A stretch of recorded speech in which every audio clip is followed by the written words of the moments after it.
Alrighty, guys, what is up on this glorious Saturday morning? Oh, I feel so much better. Yesterday, I was absolutely sick and I was dying. So, I decided today we're gonna start off with a nice stream before I go have to do all my stuff. Let's see. We're gonna be continuing on with Echo because, of course, I got hyperfixated and I need to figure out what's going on. Anyway, I think now's a great time to start. So, let's jump right back in and explore the town.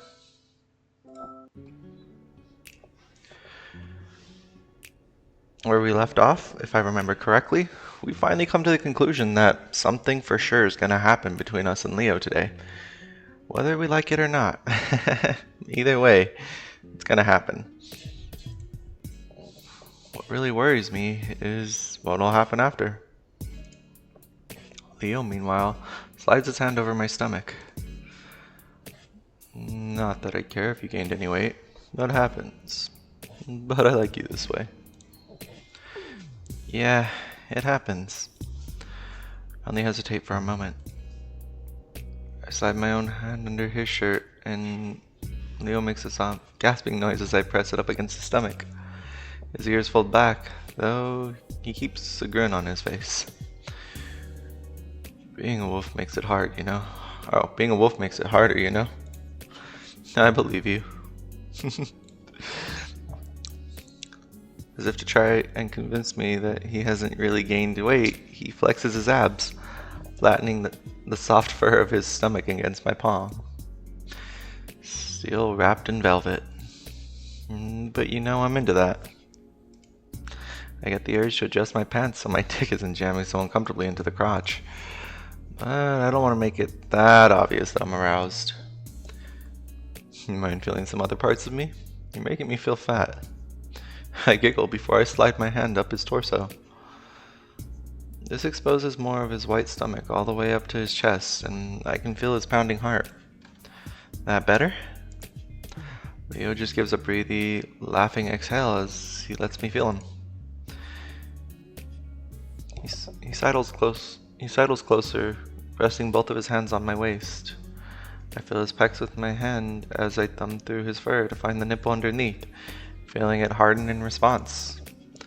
Leo shudders and grins at me. I think this place does things to us, Chase. Remember our first kiss? This isn't the exact spot. Was it really 6 years ago already? I sigh, and slide both of my hands under his shirt and wrap them around his waist, burying my face into his chest. Leo hugs back as he starts nibbling at my ear, which makes me gasp. Hey, can't we just enjoy the moment? Leo giggles. I am. I look up at him, and I'm not sure if I just run into it, but we kiss. It's a small peck, but Leo puts his hand behind my head and pushes me deeper into the kiss. He opens his muzzles to clamp around mine, his warm tongue pressing up against my lips. I'm still for a moment, and so is he, waiting for me to respond. When I do, it's with my paws around his back, me kissing back. A soft crack to my right makes me jerk my head from the kiss to look over. Kudzu's standing there, his arms folded. Leo coughs in surprise, pulling back as well and wiping his muzzle. Oh, Kudzu. Kudzu, what's up?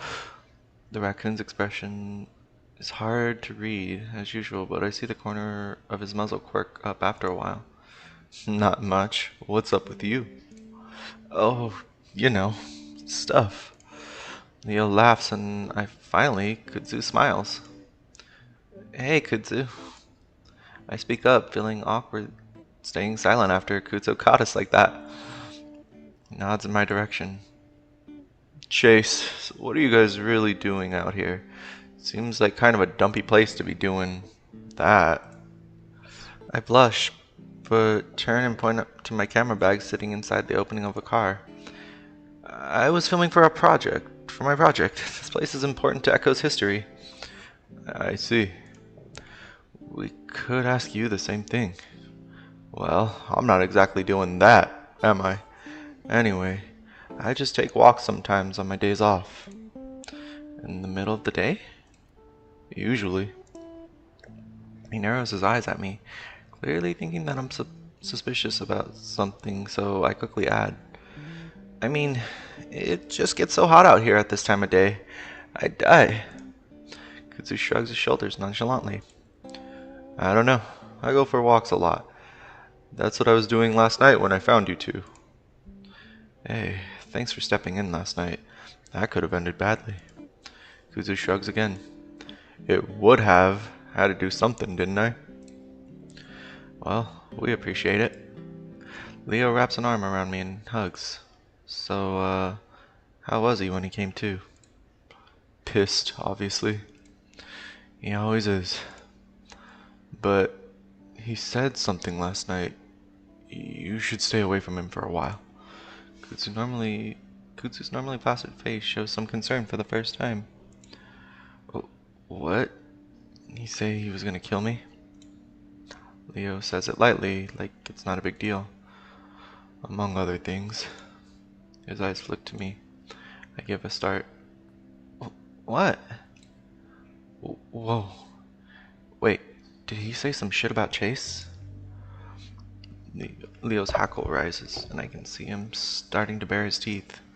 Again, he was on something last night. You might not even remember it, but I'm just warning you to be careful around him from now on. Kutsu looks back at Leo. Don't provoke him. I wouldn't if he wasn't such a fucking asshat. Just ignore him. I swear to God, if he talked about doing shit to Chase. His grip tightening even more around me. Hey, I'll be gone in a few days. Don't worry about me. I'm worried about you. I'm just getting really tired of that meth skeleton messing with everything I do. And if he fucking tries something with you. Leo.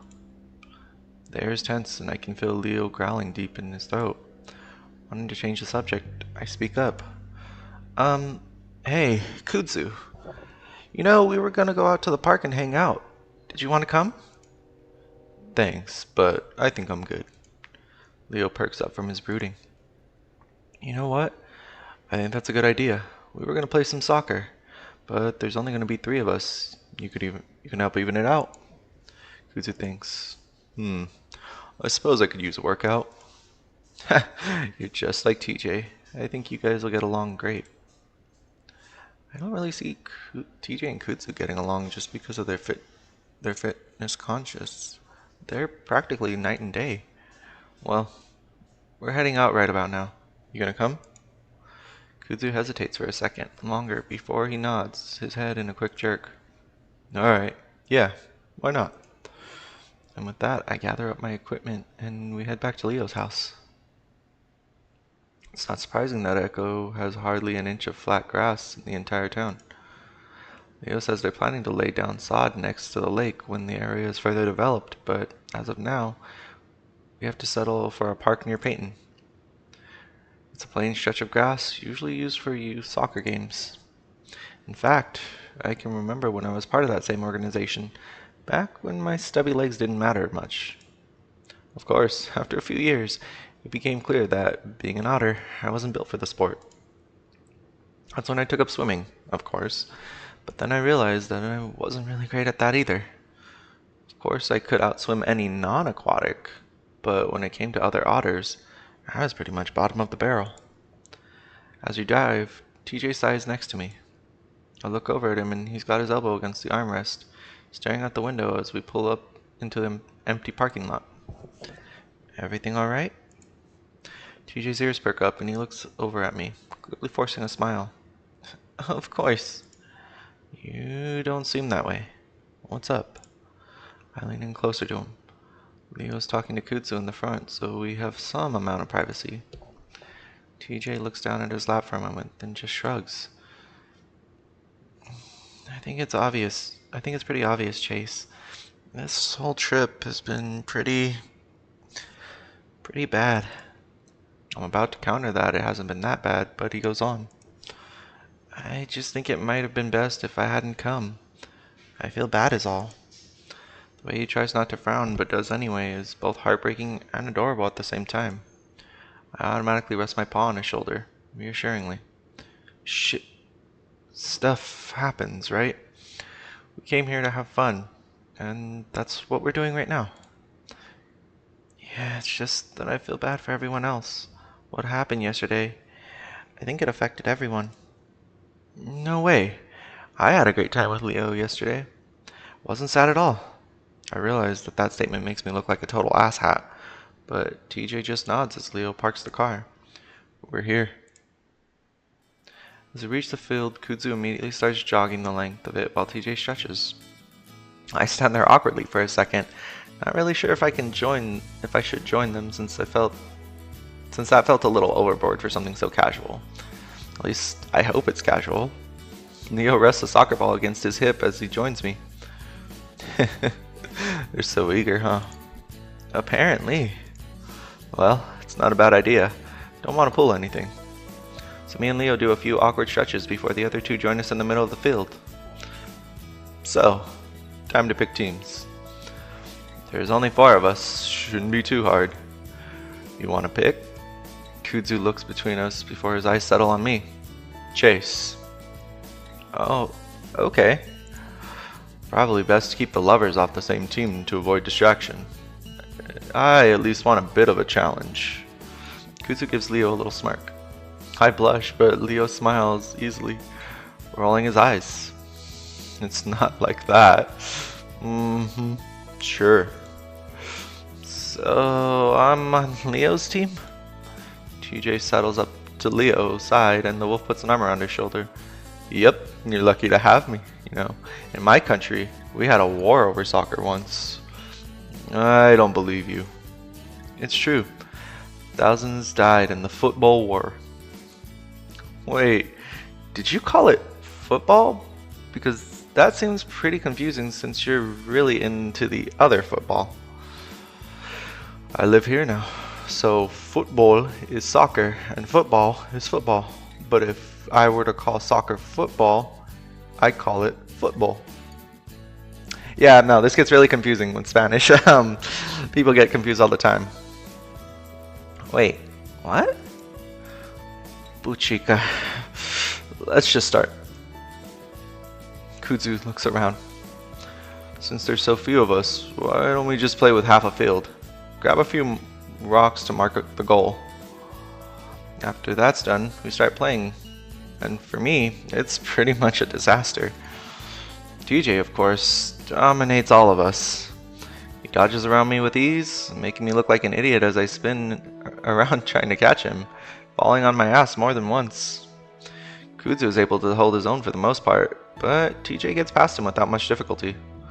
I think the Lynx realizes how badly he's beating us after a while and starts to ease off. He passes it to Leo more often and only really steps in when we get near the goal. Leo, while big, is slow as hell, and I actually managed to steal the ball from him a few times. I also think it's because he's not taking this seriously at all, because he keeps laughing and slapping me with his tail when I run past. At one point, with a score of like 7-0, I managed to get near the goal. TJ jogs in as I kick the ball clumsily, and it's so clear that he misses on purpose that everyone busts out laughing as it rolls into the net. TJ frowns. What? That was a great kick, Chase. I lean over, resting my hands on my knees as I gasp for breath. If you're gonna let me score, you have to make it look more convincing than that, man. Also, I'm not 5. I can handle getting my ass kicked. After a while, we switch up teams with TJ on my side and Kudzu and Leo together. It's a bit more even after that, with me being TJ's handicap and all. After about half an hour, we call it quits and head back to the parking lot, where Leo throws us some water bottles. I wipe my face as I sit on one of the parking blocks. Even though it's early evening, the weather's still way too damn hot. Leo and TJ are already up again. TJ showing him some of the moves that he had so viciously used on me. I'm glad to see that TJ is somewhat happy again. His ears are up. He's smiling as I run circles around Leo. Oh, and he's smiling as he runs circles around Leo. Hey, how am I supposed to learn anything if you're just using them on me? Just trying to make me look dumb, eh? Sorry. Alright, first thing you need to do... I notice Kudzu standing a few feet away, watching along with me. So, I guess you've known Leo since you moved to Echo. Kudzu looks over at me before leaning back against Leo's van. Yeah, he saw me moving and insisted on helping, so that's how I met him. Sounds like Leo. Kudzu takes a swig from his water bottle. He's a good guy. Definitely. So, you used to live here, right? In Peyton? Unfortunately. I guess Leo told you? Yeah. I also remember Leo saying that some bad had happened in the city for the raccoons, so I wonder if I should press or not. Hey, sorry if it seems like I was making fun of your name a few days ago. It's a cool name. Just different, you know? Kudzu smirks. No, I know it's weird. You just caught me at a bad time is all. I spread my legs out, sighing as my knees pop. Ugh, I'm not built for running around. Well, yeah, you're built for swimming. I raised my eyebrow at his bluntness. It's not really a specious thing to say, but most people don't often point out a species aptitude. Um, so I guess I wonder why you moved to Echo. It's such a dump. Kudzu's silent for a while. In the meantime, we watch Leo fall on his ass after TJ kicks the ball between his legs. People. Huh? People are the reason why I left Peyton. Oh. Peyton is technically a small city with just 70,000 people. Compared to Pueblo, that's nothing. The more people there are, the worse it is. It's the same anywhere. Ah, okay. Kutsu goes on. Sure, in Echo there's 100 shitty people, but in Peyton there's 50,000 of them. I prefer Echo. His tone is so dark at this point that I don't even respond. Something definitely happened here in Peyton, and I don't dare ask what it is. Luckily, I'm saved an awkward silence as Leo haphazardly kicks the ball in our direction, and TJ comes running up to us. Damn it. Alright, I think that's enough for today. He jogs over, wiping his face. Man, I need to shower. You two getting along? When Kuzu doesn't say anything, I pipe up. Yep. Leo frowns, clearly sensing something is wrong. Well, okay. Anyway, let's go out and get some ice cream. I've really been craving it. I stand up slowly, knees popping again as we pile into the car.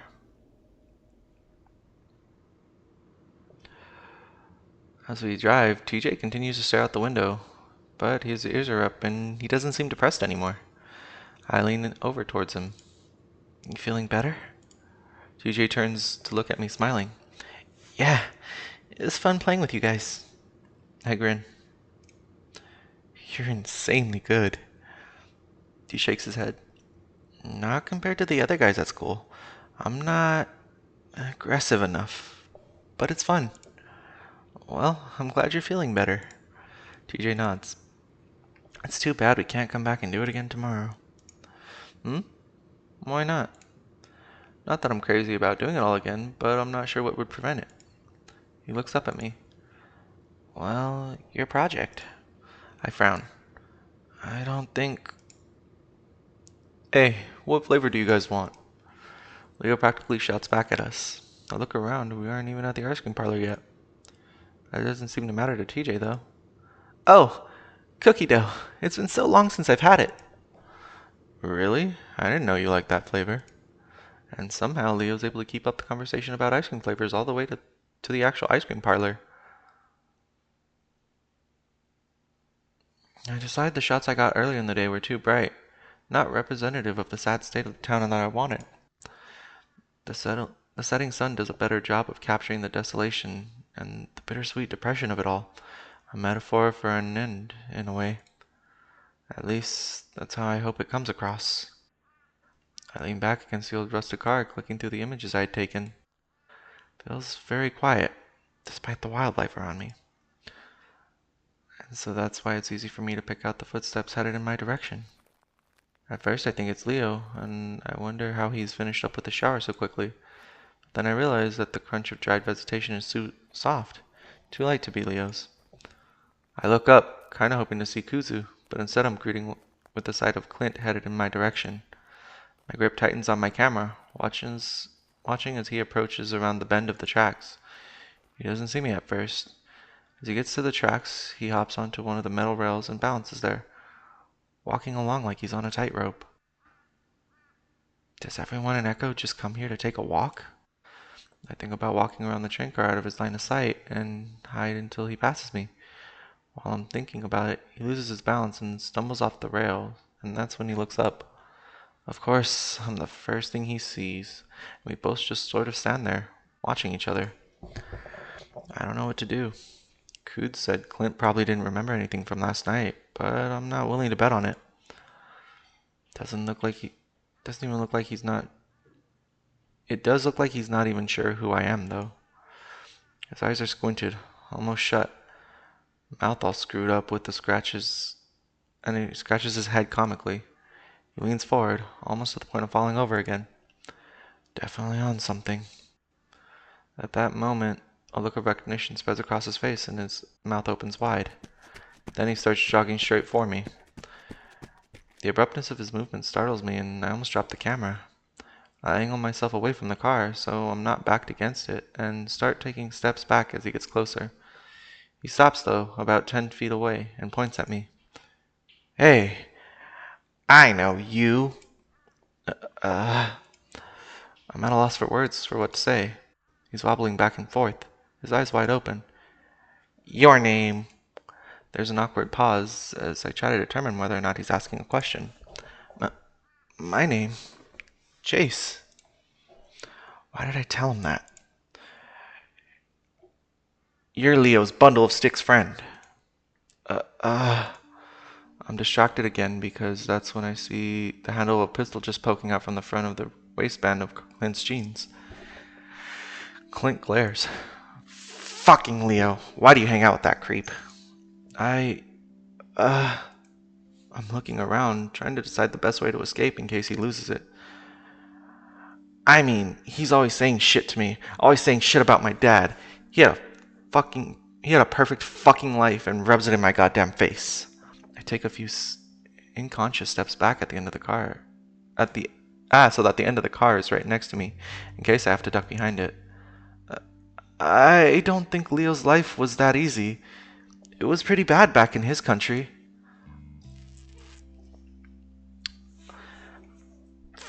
God, how can I say this? Fucking traveler coming here to make my fucking life even worse. Couldn't just go home and be happy. Couldn't go outside and be happy. I can't be happy anywhere. He sneers at me. And you fuck him, don't you? I just stare at him. I don't say anything.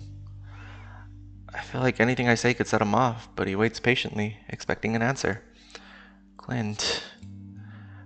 Don't you? He shudders visibly, clenching his eyes shut. Fucking imagining you licking his fat ass is disgusting. Wait, if you're imagining that, are you kind of queer, dude? Just saying. That's pretty queer coded. I don't even fucking care that you're bundling of sticksing it around. But with him, if I wasn't so afraid of the whole situation, I probably would have just laughed. I take another step back. Hey, I was actually just about to head out, you know. I'm doing a project. That's why I'm here. He glares at me. Me and Leo broke up a few years ago. We're just friends. You don't know what he's like. The things he did to me, it was way worse than what I ever did to you. But hey, I do need to head out. We can talk about this later. He sees me stepping around the car and immediately his hand shoots for the handle of the gun. Hey! I freeze, watching his hand, prepping to throw myself on the ground if he pulled it out. At the same time, I'm praying that he'll shoot his dick off if he does. He glares at me. What the hell are you even doing out here anyway? With shaking hands, I point to the camera around my neck. I told you. I'm doing a project. I try to smile as I hold it up. Just about Echo? What the fuck is there to say about it? His hand loosens on the pistol and I manage to steady my voice enough to actually speak. Well, there's a history to it, you know? There's a history to everything. I'm just trying to figure it out. Clint looks around, seeming to forget about his gun. Oh, like this railroad? Yeah, like this railroad. Clint's eyes are vacant. As he stares at the ground, I think about making a run for it again. Oh.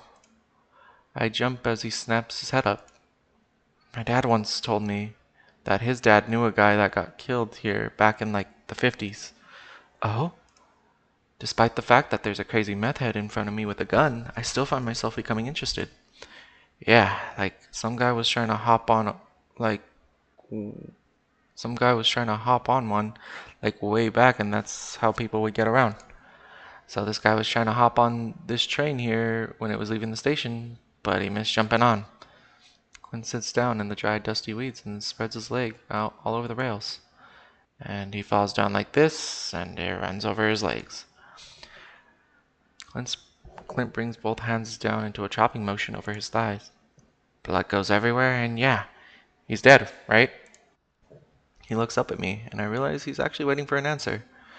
I guess his questions are never rhetorical. I'd assume so, right? Wrong. They found him a few hours later, and somehow the fucker's still alive. Oh. I'm already starting to doubt this story, or at least this version of it. The stumps the stump is packed with dirt, so he stopped the bleeding, but he's gone crazy by now. He's going on and on about some creature that came to him and spoke whispers in his ear. Well, at the very least, I can just stick this story somewhere slow in the project to keep things somewhat interesting. One of those local urban legend type stuff. But then he goes to the hospital, and they think he's gonna live, but he jumps out the fucking window and kills himself. Clint stands up and brushes himself off. My dad used to tell me the story a lot. Not like I wanted to hear it, but he liked telling me things I didn't want to hear. I don't quite know what to say to that, but I want to keep on his good side, so I make a show of pulling a notebook out of my bag. Well, thanks, Clint. That actually helps me out a lot. But Clint is still off in his own little world, staring at some trees in the distance.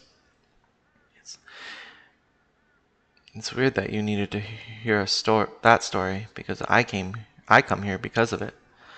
For closure or something? Because of that guy. Sometimes I think I see him when I'm all high, and I hear things too. It's scary, but I do it anyway because it's different. In this town, everything's always the same, but you can make a change if you want. At this point, he starts walking again, off the tracks and towards the group of trees. I decidedly don't follow him, instead hurriedly making my way back to Leo's house. I have a lot of time to calm down on the walk back. Leo is splayed out on his couch, picking through a TV dinner on his lap. There you are. I warmed one up for you too, but it's probably cold by now. That's alright. I'll just, put it back in. Leo watches me as I head to the kitchen adjacent to the living room. Hey, what's up? My dinner is sitting on the stove top, and I make an effort not to wrinkle my nose at the sculpted rib meat covered in barbecue sauce. Watery mashed potato complements the gooey mess. Nothing. Just tired is all. I toss the dinner back in the microwave and set the timer to 2 minutes. As it's warming up, I turn back around and lean against the counter and face Leo in the living room. Hey, I was wondering something. Leo looks back at me, ears falling back a little. It's about Clint. Leo's brow furrows. I mean, you guys are at each other's throats. I know there's always been some animosity between you two, but I don't remember it being this bad. I frowned. You guys practically want each other dead. Leo pins his ears back while he licks barbecue sauce off his fingers. I really don't know, Chase. If I had to say, I think it would be the drugs. The drugs? Mm-hmm. Whatever he's taking. It's pretty hardcore.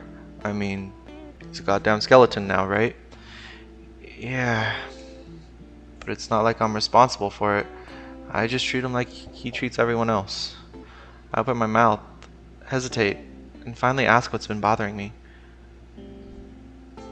When we were younger, would you say that you bullied him? Leo frowns. What's bringing all this up? Nothing. I'm just curious is all. Leo starts to smooth down the fur on his head, all poofed out from a shower. I mean, I wasn't nice to him, of course, but he was an asshole to everyone else. Like I said, I did to him what he did to others. He coughs. Maybe a little worse. Worse? What did he do to us that was pretty... What he did to us was pretty bad, though. He tried to burn me with a cigarette once. See?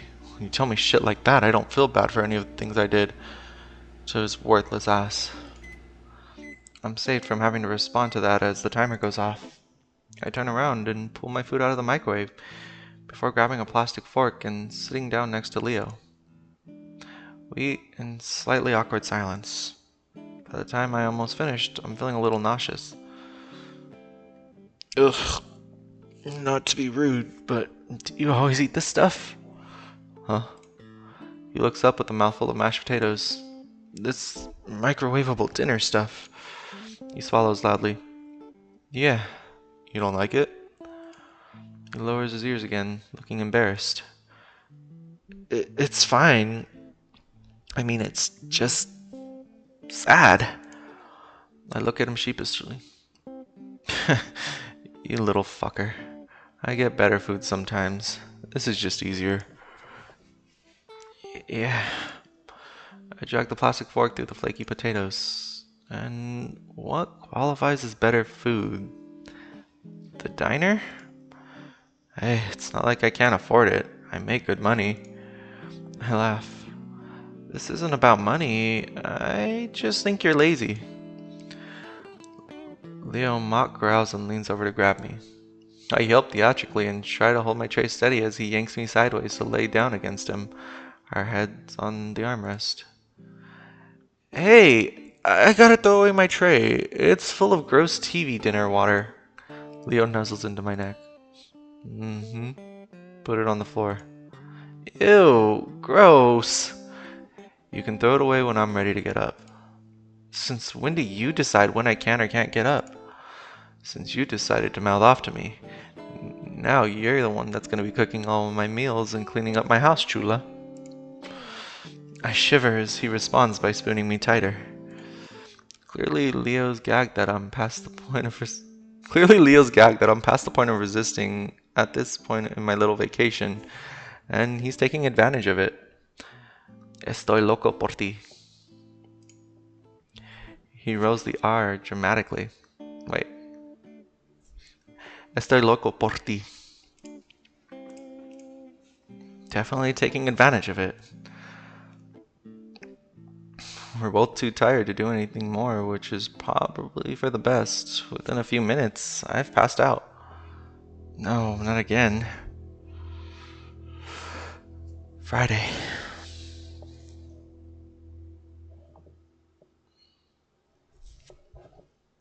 Wow. Clinton hadn't been lying after all.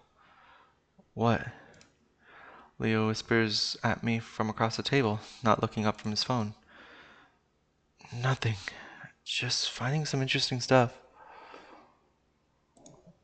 I whisper back. Good.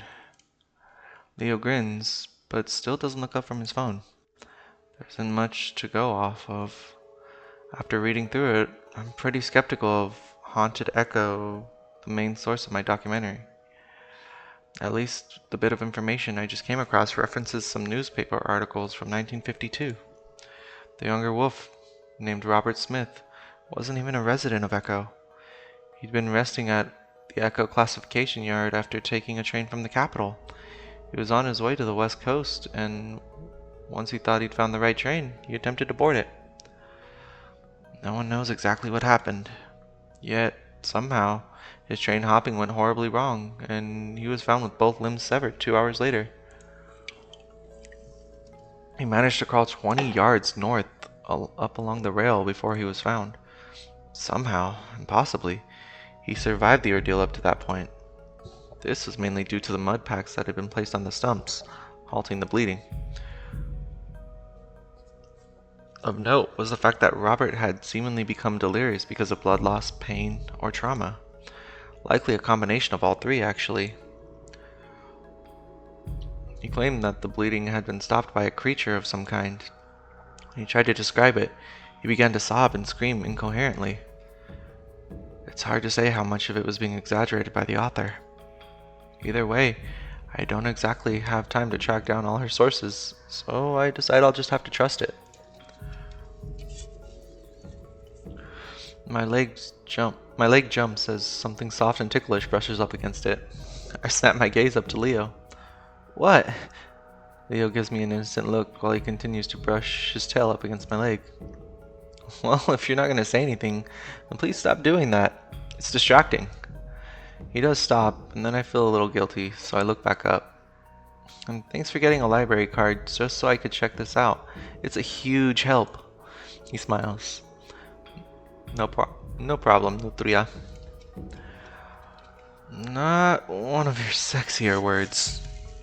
Wait, what does that actually mean? I'm curious. Give me 1 second, guys.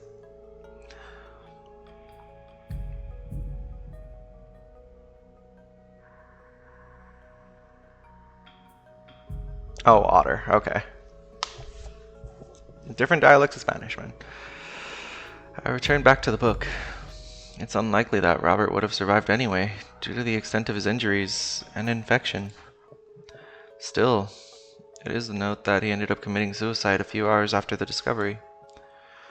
He apparently slipped out of the 5th floor window of Peyton Regional Medical Center, though authorities simply dismissed it as a case of a man knowing that his demise was nigh and finishing the job himself. The author speculates it had something to do with the horrors he saw on the tracks. I hear a soft whine coming from in front of me, and I lower the book to find Leo draped across the table on his chest. He looks up at me with huge puppy eyes. I can't help but smile because it's so fucking adorable, even for a wolf as big as him. What? I have a project to do, remember? Yeah, I know, but we've been here for 3 hours now. You should take a break. I look at the time and I'm shocked that he's actually right. How the hell did this happen? Well, I guess that's a good idea. I was just finding some really interesting stuff. I'm sure this project of yours is gonna turn out awesome. He grins and stands up abruptly, grabbing my book up as well so I can continue to read it.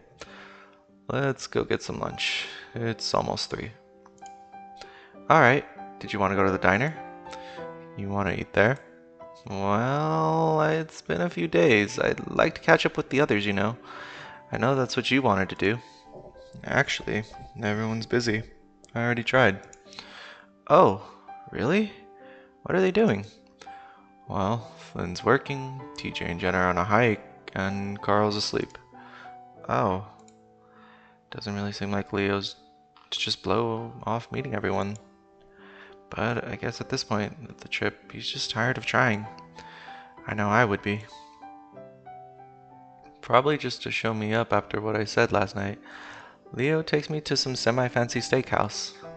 He, of course, insists on paying for everything. I'm not really sure when Leo became so concerned with how I perceive his income. I don't mind though. The meal is good, and I'm happy not to pay a $30 price tag. Does remind me of his job, though, so I ask him about his schedule. He says his parents gave him the entire week off, which surprises me. I remember how Leo worked almost every day in that shop. I guess his dad is just mellowing out with age. Again, I have no reason to complain, though. On the way back, Leo nudges me as I'm nodding off and gestures out his window. Peyton and I. Sure enough, our old school is visible out of the window. Want to swing around? Just to look at it? Yeah. I'm tired, but we're not doing anything else. Alright, why not? It's past 5 at this point. As we pull into the parking lot, there are only a few cars scattered around. We walk around the side of the school, then onto the football field.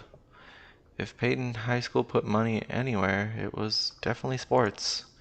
That was one of the reasons why I was so mediocre by comparison. Every sport in the school was extremely competitive and each one winning state regularly. They win state again since I've been gone? Nope. Came close last year, though almost as close as we did back in '09. Ah, yeah. You're still sore about that? Leo sits at the top of the bench of the concrete bleachers, and I sit down next to him. Sometimes. Mostly because we were so damn close, and it really feels like it was just yesterday. Kinda does feel that way. I can remember it pretty clearly, and it was one of the few times I'd seen Leo really cry. He wanted that championship so bad. I lean back and look around, breathing in deeply. Wow, it's really nostalgic being here, isn't it? Leo looks off towards the sunset, and I can see him get glassy-eyed. Is it weird that if I could, I'd go through high school again? I think for a moment. Not really. I'd like to do it. I made a lot of mistakes. Well, not really of that. Not really because of that. More like it was a lot of fun. I just want to experience it all again. I grin at him. Hey, you're talking like you peaked in high school. Did I? The question catches me completely off guard, and my stumbling around for words that follows doesn't help. No, he sighs. Leo, you've got a good paying job, your own house, a pretty damn good life. You're doing better than most. He laughs a little. I guess I just don't feel like it, you know? Why not? He leans back. Well, I don't really feel as good as I did back then. When I think about high school, or even further back. Man, those were the good days. Oh, don't I know it, Leo?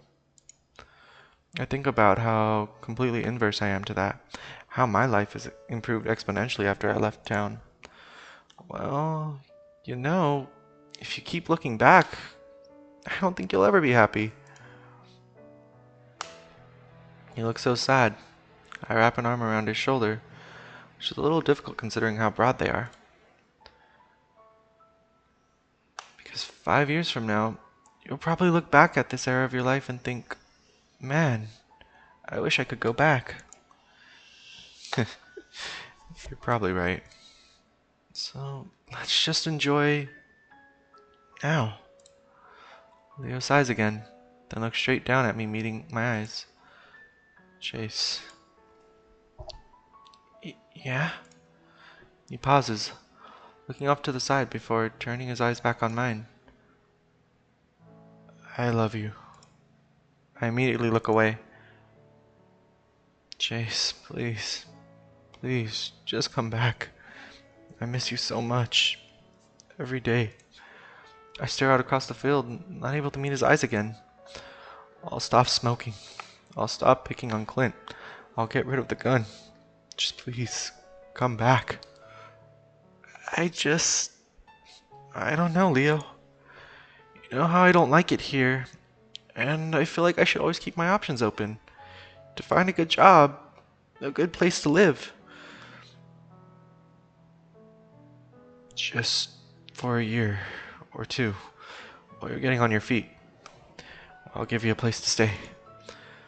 That sounds great, Leo, but to get back together, that's like setting ourselves up for another breakup, and I don't want to do that.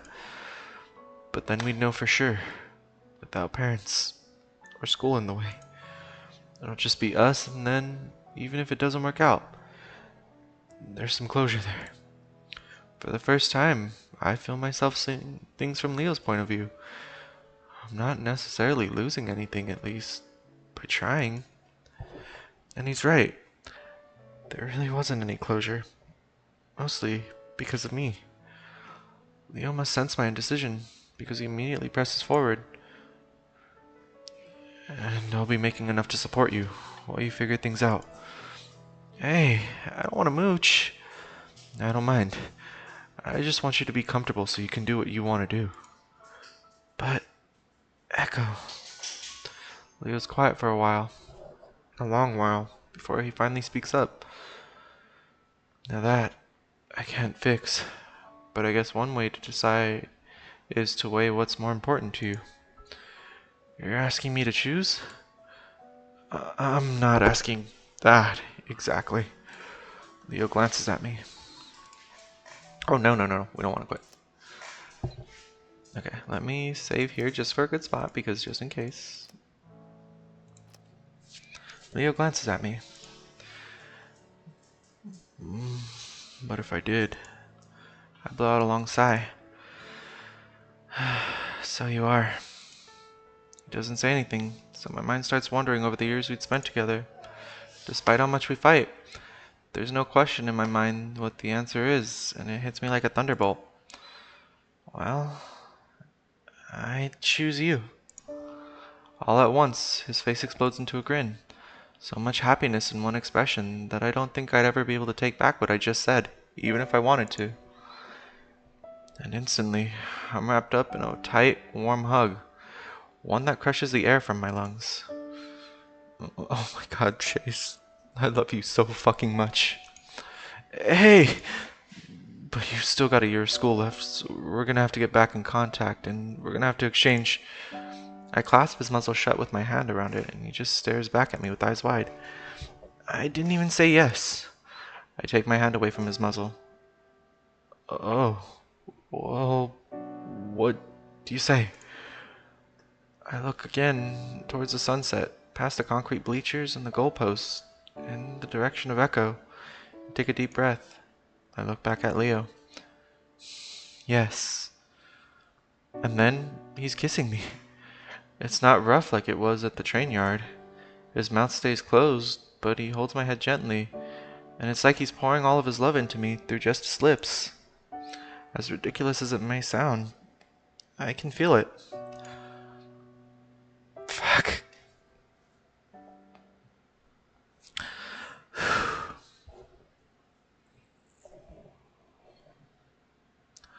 Leo's heavy, soft body breathing. Leo's heft, soft body. Ah! God! Leo's heavy, soft body presses me into the bed, licking and kissing up my neck. His hands slide up and down my body, feeling out everything. And he's gasping, like he can't catch his breath. I lay there, my eyes shut as I feel his cock pressing up against mine, writhing every time Leo reaches down to grasp them together. I slide my own hands down his back until they reach his rear, and I squeeze hard under his tail, forcing another gasp out of the big wolf. Slowly, he starts to lick down the length of my body, starting with my chest, then down to my stomach. He pauses to snuffle and tease against my navel, before his mouth finally closes around me. My eyes roll back as I clutch the sheets, arching my back. I listen as Leo showers down the hall, and I smile as I hear him singing. I'd usually shower with him back in the day, but I was so tired I passed out as soon as we both finished. Once I opened my eyes again, Leo was already in the shower. About to drift off again when I hear Leo's phone buzz. He'd be on it all day, probably trying to coordinate a meeting with the others. It's already Friday, which is hard to believe. We had to get together again before we lost the chance. I look over and the screen's already lit up, so I sit back up. A message from Flynn. Yeah, well, fuck you too. Not exactly a surprising message to get from Flynn, but I still wonder what they're fighting about. From the sound of it, Leo is still in the middle of his shower, still rocking out his diva pop song. Shit. I'm gonna leave this one up to the chat, because personally, as curious as I am, I don't know what to pick. What do you guys think? Should we respect Leo's privacy? Or should we check his phone? Know what? Fuck it. Normally I'm all about respecting privacy, but this is the one time that I'll decide against that. With some amount of guilt, I reach over and grab his phone, open up his texts. Immediately I see a few pinned conversations. They're from me. Judging by the dates, they're all from when I was still away at college.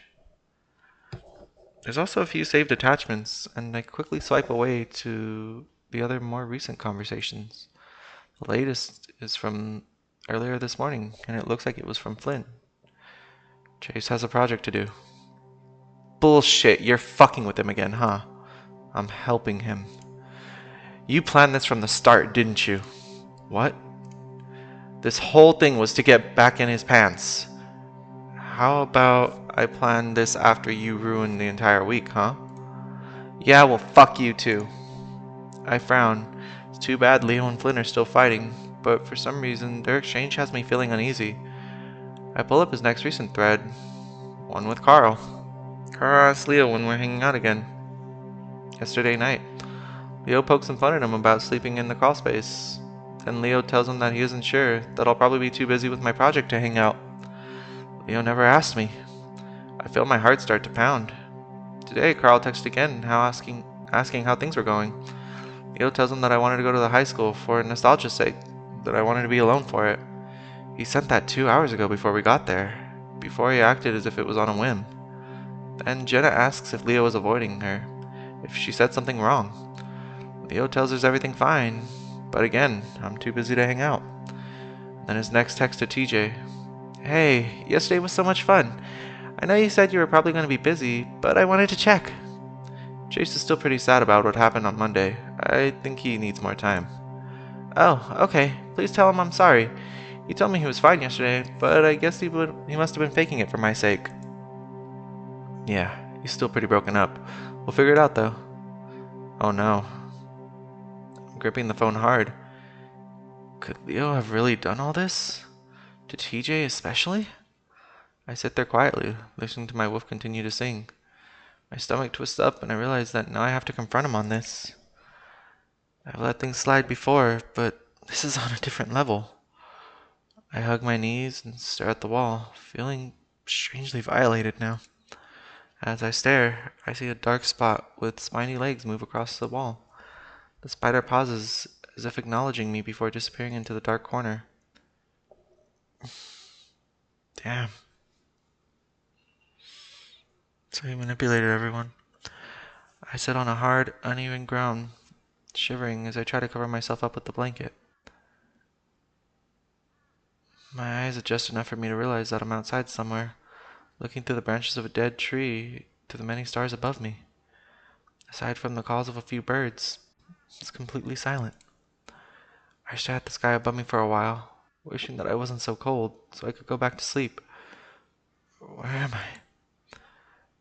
A slight confusion I feel mixed with apathy of just waking up is a familiar feeling. I can remember when my parents forced me into Boy Scouts 10 years ago. I hated it so much, especially the camping. I could never fall asleep, and when I finally did it, would be married by me tossing and turning, waking up in confusion as to where I was. I'd sit up straight in the tent, looking around me for 10 minutes, wondering why I was in complete darkness and sitting in a sleeping bag. Except now, there was no tent or sleeping bag. My mind works slowly, like it's drenched in molasses, and I knead the ground with my fingers, digging them into the dead vegetation and soil. And finally, I break through the barrier of lucidity and realize what's happening to me is real. I'm outside. I look to the left and right and see that I'm surrounded by trees and bushes. The smell of sagebrush and dirt fills my nostrils as I unsteadily get to my feet. My limbs and flesh are numb and cold, and I rub my hands up and down my arms, trying to find some warmth. Did I sleepwalk?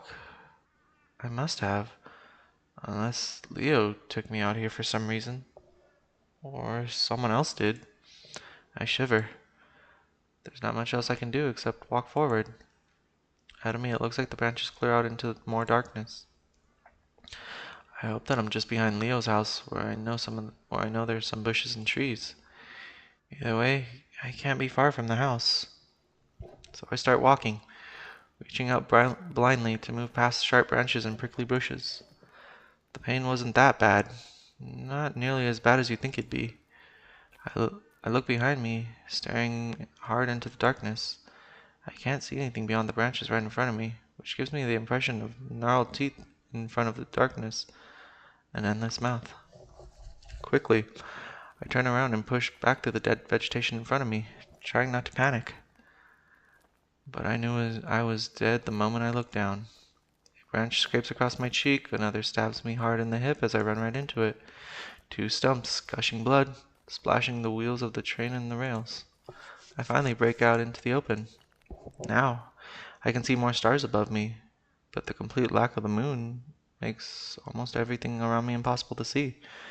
I can at least tell that it's a large clearing, but no matter how hard I squint, I can't see ahead of me.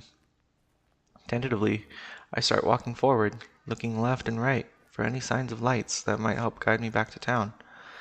I can feel a worrying seed of panic starting up in my chest, and I worry it's going to explode out of me any second. The last thing I need is to be running through the night screaming my head off. Pretty soon, I've become aware of what looks like a large block right in front of me. Again, I reach out my hands, walking slower as I approach whatever it is that's in front of me. They, pre- they press up against something rough, hard, and cold. Whatever it is made up of some type of metal. It feels broken and rusted, so I assume it's old. Was it a warehouse of some kind? I sidestep to the right until I find my hands running up against some bars sticking out of the structure, and that's when it hits me. It's a freight car from the old train. Sure enough, the next thing my hand meets is an empty space as I come across what I remember to be the open door I had sat in earlier. I was out in the train yard? I almost laugh. Did my anxiety about finishing the project cause me to sleepwalk all the way back out here? At least now I know exactly where I am.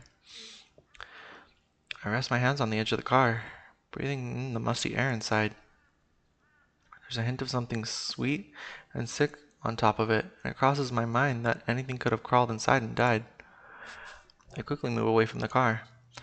Turning my body in the direction I know Leo's house is in, I start walking again, pouring through my recent memories to see if I could somehow remember how the hell I got here. I remember Leo coming back into the bedroom, putting his arms around me. Then, nothing. I definitely fell asleep. Sleepwalking is the only answer. The sound of rustling behind me makes me jump, but I keep moving forward, not wanting some tiny creature in the grass getting me spooked. Squinting ahead of me, I see no lights yet, which is strange, because I know Echo should have at least a few lights on. The street lights, at least. Oh shit, that scared me. A loud metallic clang fills the air this time I do whirl around. Hello? My voice is still scratchy from waking up, and I cough to clear it. Hello? The loudness of my voice actually startles me, but the response is silence. Did a bird hit it? Maybe I knocked something loose when I was feeling around. I'm definitely not going back to check it out, though, so I quicken my pace and start moving again. That's when I hear more shifting around in the car, like something is rolling around inside. I stop walking again and hold still, perking my ears as I try to hold my breath, heart pounding. This time, I don't call out. Instead, just listen. I swallow, and it's so loud that I almost jump at the sound. But again, the sound stops completely. I'll wait for a long while before I start moving again, this time at a slight jog. A crazy thought enters my mind when I think maybe Leo and I got really drunk and maybe we both came out here and blacked out, and that Leo had been in the train car right now, hung over and rolling around. It's in the middle of the thought, though, that the sound starts up again. It's louder, and this time ends with it cutting off for a split second before something heavy thuds into the vegetation below. I stop again, but this time it's so that whatever it is doesn't hear me, knowing that if I keep walking, the heavy crunches from my footsteps will allow it to pinpoint me immediately. My throat is completely dry, and a new thought enters my mind. It could have been Clint. I wouldn't be surprised at all if he comes out here to sleep in the train cars. That would be totally something that he'd do. While it does ease my worries a bit, I'm not fully relaxed because I know that dumb fuck has a gun. I also know he wouldn't hesitate to shoot at something if it startled him. So I crouched down a bit, waiting, listening. But now I'm sure I can hear breathing. Ragged, wheezy breathing. That definitely sounded like Clint. I gather up some spit in my mouth so that my tongue doesn't stick to the roof, and I take a small breath. Hey, Clint? I say it gently, quietly, but I'm sure he can hear me. I get some more silence in return, but I also get the distinct feeling that he's listening back. I try again. It's me. Shit. There's an explosion of energy and the sound in front of me, but it's not a gunshot. Instead, it's a sense of forward momentum that I can physically feel. That whatever it is in front of me is lunging forward at me. Two loud thuds, one following the other in less than half a second, followed by the explosive dragging sound. The cycle repeats the second it ends. Whatever it is, it sounds desperate, almost manic. But I don't want to stick around to find out, because before I knew it, my legs are carrying me through the clearing as fast as they can. All thoughts of what it could be are gone from my mind as I dodge into the trees and bushes to my right, knowing that if I can break through the other side, I'll be right in front of Leo's house. What's behind me, though, is moving impossibly fast. Already it sounds like the distance between me and it has been cut in half. As if it's struggling between the branches and sagebush, I hear breaking the brush with me. I gasp as full-on panic sets in. Leo! Leo!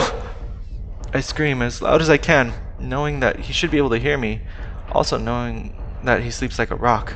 The thing behind me seems to double its efforts at the sound of my voice, and the cycle of its movements is increased. It's now moving at the momentum of a gallop. My breaths are coming in panic and gasps, and I know I'm not going to make it because it's only 3 feet behind me. As if a window opens up in the back of my mind, I see it. Two clawed hands outstretched towards me, a face that flashes past too fast for me to make out. I manage to see a lipless mouth. And then it slams into my back and crushes me to the ground against the sharp branches and rocks. I gasp as the air is crushed out of me, but before I can suck it back in, those hands wrap around my neck. I struggle and pull, but I'm like an ant under its foot. I'm so thoroughly pinned that I can't even budge an inch. There's a hissing behind my head, and I feel dripping against the back of my neck. Tears squeeze out of my eyes as I try to reach forward, but it's like I'm paralyzed. Paralyzed. I'm yanked back, suddenly my face coming out of something soft and white. A pillow. Chase! Chase! You okay? Leo's husky voice whispers into my ear as I take a huge gasp of air. Whoa. Can't breathe? I cough and gasp, my face wet with tears as I sit in the bed, looking around. Oh, baby, it's okay. Leo draws me into a warm hug, and I take it limply. My mind is only now catching up. I cough a few more times. Sorry. Paralysis. Couldn't move. Leo rocks me a few times, making a shushing sound. I remember you telling me about that. Good thing I was able to pull you out of your pillow. I nod against his chest, realizing how dangerous it could have been if he hadn't been there. I usually come out of the paralysis in under a minute, but sometimes I shudder and pull out of the hug, wiping my face. What did you dream about? I try to think back, but the dream is fleeing my mind as fast as whatever it was that was chasing me. What was chasing me? I can't remember. Leo rubs my shoulder and looks at my face. It's dark, but I can see the white of his eye patches giving him an almost ghostly appearance. You want to stay up? I can make you tea or something. The adrenaline is already leaving me and being replaced by fatigue, but the offer sounds nice. Sure. Alright, want to come with me?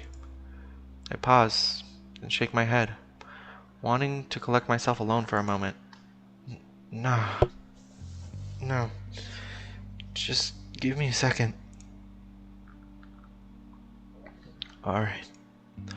Leo leans forward and kisses me on the forehead before leaving me alone in the dark room. I lay back on my side, trying to remember what I had dreamed about. I was in the woods, and something was after me. That's about all I can recall. The warmth of the warmth Leo left in the bed quickly has me drowsy again, and I'm about to drift off when something pokes me in the foot. I try to ignore it, but the thought of an insect of some kind has me reaching down to feel it. It's hard and crackly, whatever it is, and when I pull it up, I find a dead leaf. Frowning, I pull back to the sheets, and there, clinging to the fabric and the fur on my feet, is dirt and leaves. What the hell? Saturday. So it wasn't a dream. Leo wakes me up early the next day, telling me that he had to settle some stuff with his dad at the shop. I don't get much of a chance to ask why or how long before he's out the door, yelling about some food being in the fridge. I immediately fall back asleep, though, and when I open my eyes again, it's 2 hours later. Leo texted me half an hour ago. Still at Pop's shop, but be back soon, I think. I swallow, then I swallow back the lump of dread in my throat as I remember the text message. I didn't want to confront him, not one bit, but I can't just let it sit. Something has to be said before I leave. I lay around for another 20 minutes before grabbing my phone to browse a bit. That's when I realized I hadn't charged it last night. My battery is at 25%. I groan and throw an arm over my eyes. One day left to do the project. I'm so far behind, though, that I'm not even feeling any anxiety about it at this point. Just resigned. I should have known better. Really, that I wasn't going to get anything done with Leo around. I stared at the wall for a while longer before I forced myself to sit up. No use lying around. I might not be making the best project, but it didn't mean I couldn't do a few things to make it less terrible. Food momentarily crosses my mind, but I shrug it off. I've never been a breakfast person, anyway.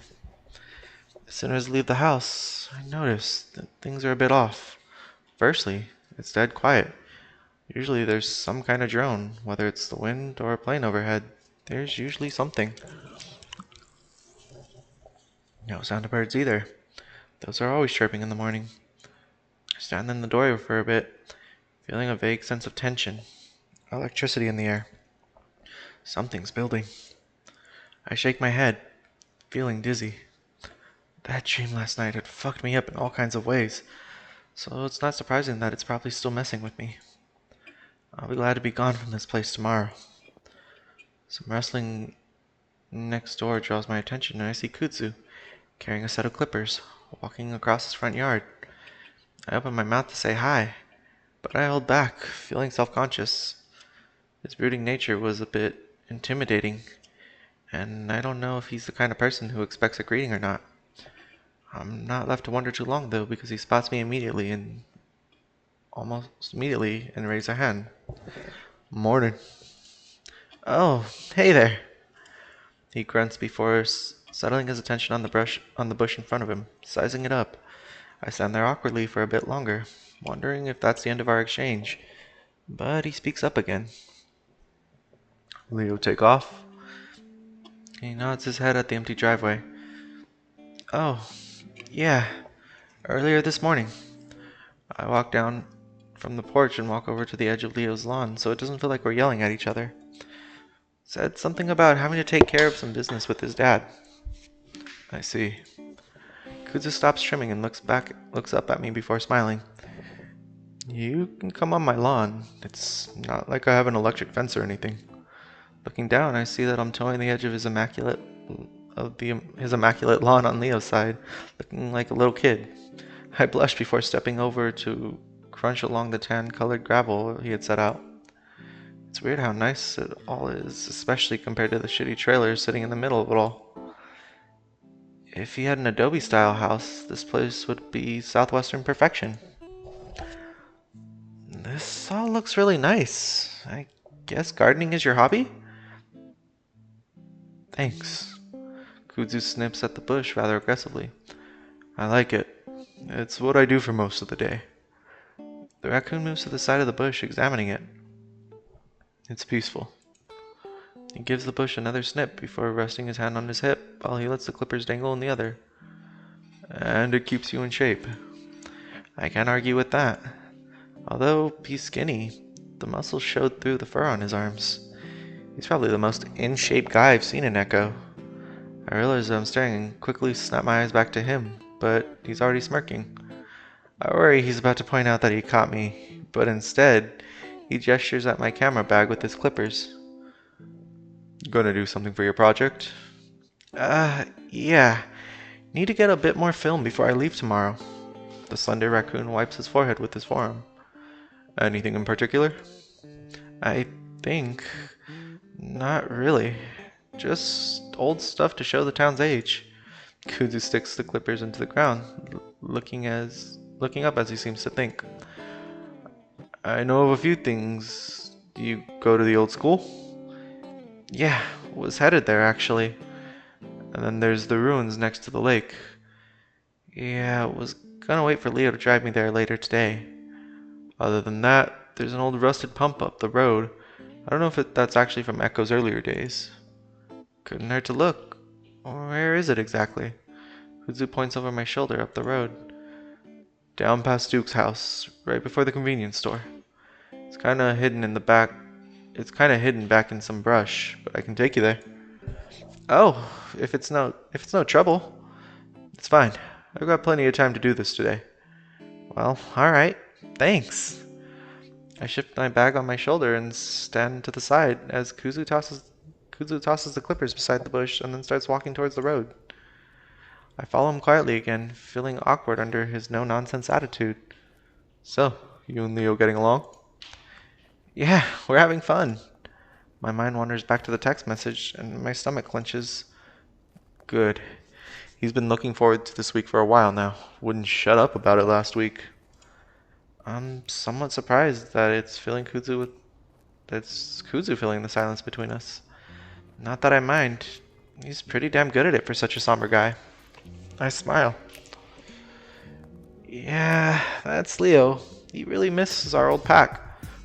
Or does he? Kuzu huffs a laugh. Wolves. I agree. Wolves. As we walk, I can smell heavy musk coming from the raccoon, mingled with its scent neutralizer, evidence of a hard day's work. There's something special about hanging out with another musky creature. It makes you less self-conscious. So, I know you hate Peyton, but don't you have to go back there for work? Back in the day, had a job studying desert plants after college. Good times. That would definitely put him a few steps above most everyone living in Echo, where a high school diploma is a rare thing. I'm a clerk in town hall, so no, I'm pretty much always here. Always? Do you have a car? Sold it after I came here. Wow, don't you have to get out to shop for food? Sometimes. I grow and fish for what I can, and the convenience store has a surprisingly good produce section. But otherwise, Leo gives me a ride once in a while. Ah, gotcha. Again, I'm curious about what exactly happened in Peyton. I'm gonna be gone by tomorrow. And I don't find this question to be too intrusive, especially with all the information he's provided me so far. So, I don't want to be nosy. I let that statement hang for a moment, and Kuzu turns his head towards me. Then maybe you shouldn't ask. That stops me short, and I almost stop walking. I feel my face get warmer, and even under the heat of the sun. I glance over at the raccoon, but his expression isn't accusatory or angry. It's just neutral as it always is. It makes me wonder if this is just the raccoon's way of speaking. I already know how blunt he can be. I decide to trust what little I know about him and press forward. No? I ask with the same straight face. Well, you should always ask yourself if asking something nosy is a good idea. No reason to do it if it's going to piss someone off needlessly. Ah! But before I can even consider, Kuzu goes on. Now, considering what we were just talking about, I can probably guess what you were going to ask. I can feel the embarrassment returning. Yeah? But before I answer it, I have a question for you. I shrink a little more into myself. Yeah? Why do you care? The question definitely catches me by surprise at first, and I wonder if this is just Kuzu's way of telling me to shut up. But again, after looking at his face, I decide to tell him the truth. I clear my throat. Well, I like you. You're a cool guy. It comes out rather lamely, but it is the truth. He has a demeanor of not really giving a fuck about what others think about him. It's like Flynn's, except Kuzu didn't seem like he was putting up a front at all. On top of that, he stepped in to stop a crowbar-wielding drug addict when he saw his friend in danger. Kuzu laughs, genuinely, and it's a bit startling. That's really the reason. I'm flustered again. Well, yeah. Fair enough. And I like you too. Leo was mostly right about you. What did Leo say about me? A lot of things. But you can't expect a wolf as love-smitten as he is not to exaggerate, can you?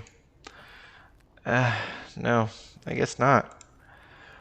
I step onto a particularly large rock and nearly lose my balance. But before I can even stumble, though, Kuzu's grasping my arms tightly, stopping me from running into him. Whoa, sorry, and thanks. This raccoon had damn fast reflexes. No problem. I start to walk again, but Kuzu doesn't move. I stop and glance at him, but he's looking up at the road, not at me. I lost someone in Peyton. Takes me a moment to realize what he's talking about, but then I do. By a guy with a gun who didn't give a fuck. I swallow and don't say anything, looking down at the ground. Happened on the same street we lived on. Of course, I have no idea what to say and wait for Kuzu to go on, but he doesn't. When I look up and see that he's looking right at me, I swallow. Yeah, that would make me want to move too. Yeah, people. And there's less of them here. Sorry. Kuzu just looks back at me. Why? I open my mouth, but before I can say anything, Kuzu smiles. Kidding. I let my breath out in relief and laugh a little.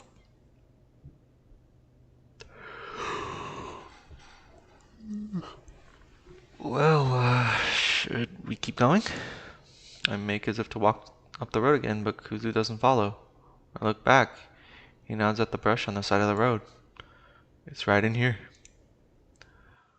I wasn't expecting much, and I'm not as disappointed as we come up on the pump. Mostly it's just a rusted piece of metal sticking out of the ground. Kuzu seems a bit put off by how lame it is himself.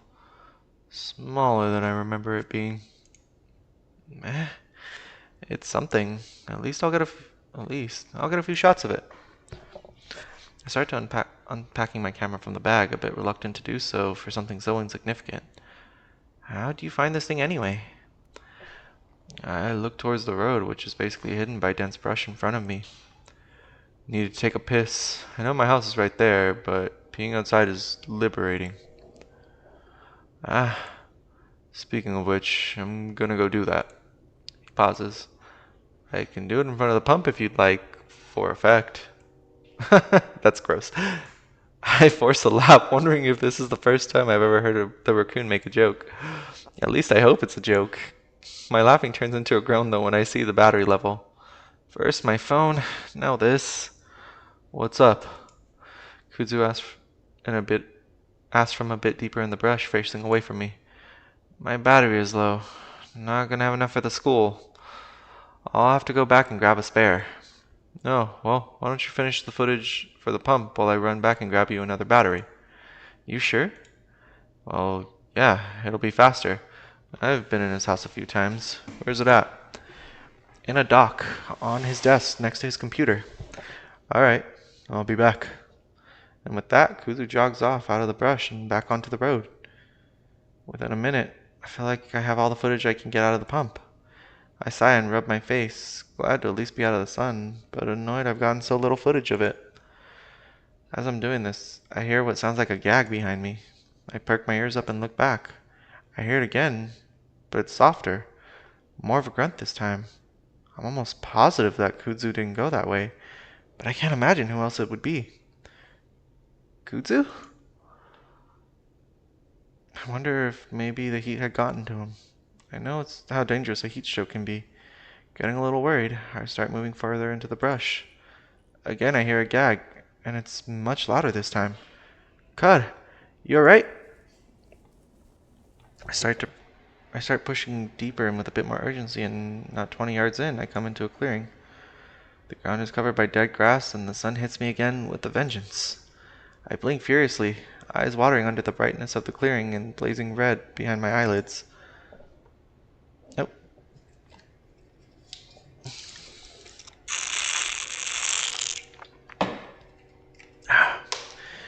After a few seconds, I'm able to pry my eyes open. The first thing I notice is that a peeling trailer to the right, pressed up into the trees. I have some vague of memories of the trailer back here where Grumpy Badger used to live. Straight in front of me in the meadow is a dead tree, one with dry, gnarling branches that twist up into the sky. The tree itself would be eerie enough, but it's what's under the tree that stops me dead. It takes a moment to comprehend what I see. Hanging from the lowest branch is a body, long and thin, emaciated down to the skeleton. I remain rooted to the spot, my mouth hanging open.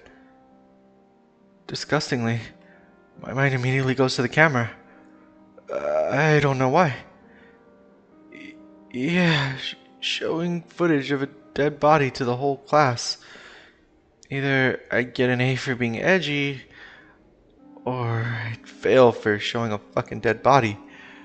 Probably expelled, actually. I feel my stomach start to turn and I'm finally able to take my first step back. But then it moves.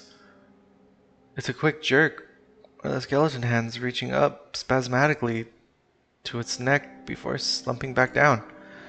With my eyes fully adjusted to the sun now, I recognize the color of the fur, the build of that skeleton-like body.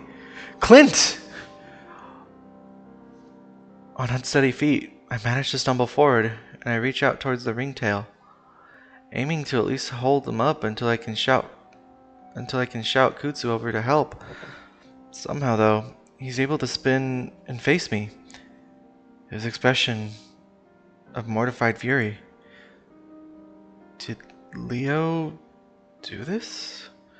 His eyes are almost glowing with how bloodshot they are, and twisted muzzle covered in drool leaking down his chin onto his chest. Get back! Leave! What? Clint, what the hell are you doing? I move forward again, but Clint lashes out with a foot, hitting me in the knee. That's when I see his toes are touching the ground, at least barely. I stay in confusion and look back up to meet Clint's furious eyes. Fucking leave!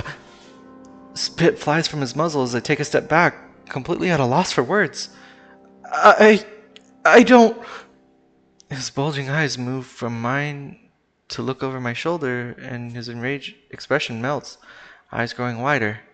Slowly I turn around, and my vision is filled with a mountain of brown fur. My eyes take a moment to draw out the focus, and when they do, I realize I'm actually looking at a bear. A huge one, even for a bear. Huge, naked, carrying a long, thin branch. The bear stands in the direction I'd come from, grinning stupidly at me. Instinctually, I widen my stance, eyes looking left and right. All reason has seemingly left the land of Echo, and now my brain is left to try to put the pieces of the crazy place together. I watch as a huge tongue sticks out from between the blubbery lips and licks them, sliding slimily between the gaps of missing teeth. Once he's done with that, he breaks out into a grin again, those black lips shimmering under the sun. Is this a friend cat? Oh, but Hold on. This a friend, cat? The weirdly high-pitched voice is about as startling as his size. I look back at Clint, who's still struggling to stand on his toes, clutching the rope now. So hard finding a good switch back there. But now it's worth it if there's two of you. Uh, the squeak comes out of my muzzle, seems to perk the bear's stubby ears, and he licks his lips again as he eyes me up and down. I, I should get going. Sorry about seeing. Words fail me as the bear takes a step forward, and I start sidestepping, preparing myself to make a run for it. The bear mimics my stance, and my stomach drops as I see him take another step forward. I change my trajectory back away instead. This time, he doesn't follow me. Just grins as he watches me move back into the brush. Clint struggles on the end of his rope, twirling around lazily as he tries to get a foothold. I get one last look at his face as he spins around, and I'm struck by the expression. For a moment, I'm 9 years old again, running behind the building on Main Street, probably from some imaginary foreign agents of some kind. When I hide behind a tree next to Clinton House, I hear a screen door open, and for several minutes, I watch Clint breathing deep into a rag. I'm too young to understand, but for some reason I know it's not good. When I finally decide to run from my hiding spot, Clint looks up and we meet eyes. His are wide and wild, confused and hurt, just like now. I stumble into the brush, finally feeling like I'm far enough away to really turn and make a run for it. Kudzu is standing next to the pump when I get back, holding a battery. What? I grab his arm and yank him towards the road. Come on! I mutter it under my breath before jogging down the road, Kudzu close behind, looking over his shoulder. It's not until we're at the end of the road, turning onto Main Street, before I'm able to slow myself down and tell Kudzu what happened. Holy shit! That's Brian. Who? I'm still panting, sweating heavily in the heat after the short jog down the street. Big ass bear that lives in the brush, right? He has a trailer there. I don't know him. Did he move here after I left? I thought a badger lived in that trailer. I assume so. He was here when I got here. What the fuck was he doing? What the hell did I just see? My mind is still trying to process it. I don't have the answer. Can't say I'm surprised though. Are you serious? That's like the most fucked up thing I've ever seen. Kudzu smirks. Well, I guess I would have had to have been there, huh? I stare at him. Yeah, I guess. But from what I know about Brian, he's dumb and violent. Pretty sure he came here because he caused too much trouble in Peyton. It's Clint that's the fucked up part. He's a fucking homophobe, but he's doing that shit? I don't know much about Clint either. What I do know is that Brian is his dealer. Really? Well, really, the entire town's dealer. It made sense that Clint would need one in Echo, considering he was banned for life from driving after, getting 3 DUIs. But I thought Jeremy did that. Carl told me that's where he gets his weed. Kudzu shrugs again. I'd assume Clint is using more than just marijuana. Huh? It's becoming clear what kind of relationship Clint and the bear have. I shudder, just wishing that I hadn't had to witness it. I already feel bad for Clint, but now... Kudzu holds up the battery still in his hand. Want to move on to the school? Yeah. Let's do that. The next hour is pretty uneventful, though I do get enough footage to the point where I'm satisfied. There's the point where I notice Duke down the road. He stands there for a while, watching us as I'm getting different angles of the school. It's annoying, but even though he's a complete fuck-up, he likes to pretend that he's in control of things in Echo. Probably just promoted himself to sheriff of the town in his mind or something. I ignore him though. The next time I look up, he's gone. I turn my attention back to the project, Finally able to calculate how much work I actually have left. Now most of my work is going to have to happen the night before the due date. I swallow, stomach churning at the thought. On the bright side, all of the stress is pushing my memory of Clint being hanged and whipped out of my mind. Later on, I finally get another text from Leo, just before my phone dies. Heading back. I'm hungry. We should meet at the diner. Sure. I invite Kutsu to come along, but he tells me that he can't stand the diner food, and that he was gonna go fishing anyway. It's too bad, because I've really been enjoying the raccoon's company, and fishing sounds relaxing. I try to exchange numbers with the raccoon, but my screen dies the moment I turn it on. Kutsu takes my number, though, and promises to text me.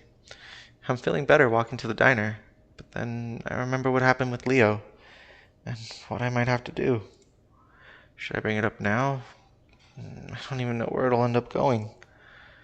Could I even trust him again? He was not in the diner when I get there. I pick a booth towards the back, resting my head against the patchy cushions and closing my eyes. This week's gone by so fast. It feels like only yesterday that we actually got here. Thinking back, I remember worrying that everything was going to be awkward, that our past would catch up in the worst way possible. And it kinda did. We didn't fix or talk about anything. That gives me a jolt of realization and sadness. The whole time I've been preoccupied with Leo. And Leo with me. Wasn't Leo the one that was concerned about us not keeping the pack together? This send-off feels empty and pointless. It really is the last time that I might be able to get to hang out with some of them. Mainly Jenna and TJ. And TJ had the most shit to air out. Did I fuck up by basically ignoring him this whole time? I feel a lump in my throat as I think about the hike I never went on with him. Sure, I figured things out with Leo, at least temporarily. Very temporarily, actually. Already things are in jeopardy again. But now it feels like things I should have talked about with the others have been buried further. Even though I haven't seen the others for a few days, I can feel their resentment, knowing that Leo and I got what we wanted. Or at least, I thought I got what I wanted. Especially after leaving them to deal with the fallout of Flynn's meltdown. And now, because of that, it'll be harder to reach the root of the problem. Harder to talk about it. And because of that, we probably never will. I glance at my dead phone, reminded of the complete lack of text from anyone other than Leo. I suppose this is life. Sometimes things are buried and never talked about again. And in a way, I guess that's for the best. Sydney's death will die with us. It just sucks that we all carry it, but can't rely on each other for support. I take a deep breath, wondering how long it'll take me to process this whole trip. Or maybe my entire life up to this moment. At this point, I notice Janice hasn't come up to take my order. The diner itself is completely quiet. No old rockabilly coming over the staticky speakers. I look around, wondering maybe the place is closed. I remember a few businesses didn't lock their doors, mostly just because of negligent employees and because burglary is somewhat common here. I look through the plastic window at the swinging door in the kitchen past the counter and notice the fluorescent lights are definitely on. In fact, it looks like I can see movement from the shadows on the wall. I think about getting up to knock on the door to let them know that I'm here, but that's when the front door pushes open. Leo comes in, a big grin on his face. Chula! My stomach twists as he sweeps up to my side, and I can't help but jerk away when he kisses at my cheek. He pulls back, frowning. Chase? I sigh, not able to meet his eyes. Leo, I need to talk to you about something. Immediately I can see the worry in his eyes. He steps back, watching me. What? Sit down. Why? Leo asks, but sits down anyway. First off, I have to tell him that I looked at his fucking phone, and that's bad enough. I look to the right, heart pounding. Otter, what is it? His voice is so soft, but I can hear the slight tremble in it. Leo, I looked at your phone. What? I jump as Leo's hackle rises and he bares his teeth. It's not an angry reaction, more defensive, fearful. Leo, why the fuck would you do that? I shrink back, looking down as I listen to his breathing pick up. I'm sorry, but you know what I saw. Fuck, man. Leo puts his face in his hand, which gives me the opportunity to look up. His ears are down, drooping towards the table. Why did you do that? I wait while Leo continues to hide his face, his body rocking. Not now. Not now what? You can't do this to me now. Not after... I didn't do anything. You're the one texting people that I don't give a fuck about them. His head snaps, and then I can see his eyes glistening. I didn't say that. Just said you were busy. And what you said to TJ. Leo winces at that one and slumps back into his booth, his face dejected, desperate. Please, Chase, just try to understand. What? I let some anger into my voice, wanting to show Leo that I'm not going to forgive him just because he's sad. I think he realizes that because his face changes, lips bared out in anger this time. Yeah, I'm really fucking guilty, aren't I? Yeah, you are, says the asshole that just ditches me, avoids me, won't talk to me. I don't say anything in response. And you wonder why I'm fucked up about this. You're the one who just walked out and left me. I was young. Nope. I think I'm gonna take a second. Yeah, you keep saying that you're not young. You keep saying that like you're not young now. If you had actually dumped me, then maybe I wouldn't be a fucking messed up about it. Oh, goddamn. Let me redo that one. Yeah, you keep saying that like you're not young now. If you'd actually dumped me, then maybe I wouldn't be this fucking messed up about it. The last sentence escalated into a scream, and I flattened back into the booth, glaring up at him. Leo had never hurt me before, and I'm not afraid he will now. I've endured plenty of tantrums. Do you know how crazy this makes you look? Oh, great. You too? I'm serious. This is fucking unacceptable. I'm drawing a line here. Leo's snarling face turns up, and that's when I hear movement behind me. I turn into my seat to see Janice striding out from the counter, the kitchen door swinging shut behind her. Janice. Leo's fur flattens back down, like he's forgotten about our argument. Makes sense why. Something's wrong. Janice had been acting strange all week, gradually looking more haggard and pissed off as time went on. Of course, I hadn't forgotten what happened on the side of the road a few days back, but I'd been content with assuming that it had just been some type of drug-fueled adventure of hers. Now I'm convinced she's having a mental breakdown. Her fur is mussed up on every inch of her body. Her eyes are wild and wide, similar to how I'd seen Clint's earlier. Blood is smeared across her apron, and the handle of a knife sticks out of her pocket. Janice, are you okay? Leo's half standing. I'm not sure if it's because he's afraid for her or of her. She doesn't say anything, and she sidles up next to our booth. I slide a bit towards the inside. Under her wild gaze, I'm feeling a little trapped. Janice. Why all the shouting? A little impatient? Well, let me take your order and I'll get you settled. Are you okay? Are you cooking? Leo gazes at her apron. Yes, yes, I'm cooking today. What can I make you? I get the unnerving feeling that she isn't even looking at us. Uh, Leo glances back at me, for which I respond with a bewildered look of my own. You know, I think we might. Nonsense. I've got everything fired up in the kitchen. Leo doesn't respond, just stares at the big coyote. Janice smiles crookedly. Well, if you're not gonna order something, then I'll just make your favorite. With that, she turns and starts waddling off, having not even acknowledged me. What the fuck? I reached into my pocket, thinking about calling an ambulance for the poor woman, until I remember that my phone is dead.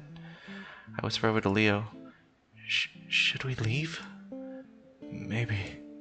But Leo doesn't move, just stares after Janice. I look out the window and to the sun-baked road. Have you noticed that something's off about Janice? No shit. Not just her. The whole town. I think about mentioning the meadow with Clint and Brian, but I'm still trying to absorb that myself. Leo sits back, still looking back at the kitchen door where Janice disappeared. Honestly, people act so crazy here, I don't know if it's the drugs or because they're actually crazy. I see his nose twitch, and I don't think she knows how to cook. Something smells funny in there. I look back out the window, wondering if we should bring up our argument again. The scene with Janice has totally thrown me off, and I'm reluctant to waste more energy on yelling. It has to be brought up again, somehow. We can't just let it sit. It's clear that that's exactly what Leo wants, though, so I huff and stare out the window. This fucking town. I haven't been paying too much attention to it in the past few days, being too infatuated with Leo. Sure, I'd seen some weird things, but it doesn't seem like but it seems in my absence, everyone's gone fucking wacky shacky. Oh, fucking wacky shack. I look at Leo. Have you been noticing any of this weird shit going on? Leo sighs. Again, I never know what's weird or not here. I guess I've noticed a few things. I frown. Were you just hoping I wouldn't notice? Leo doesn't say anything.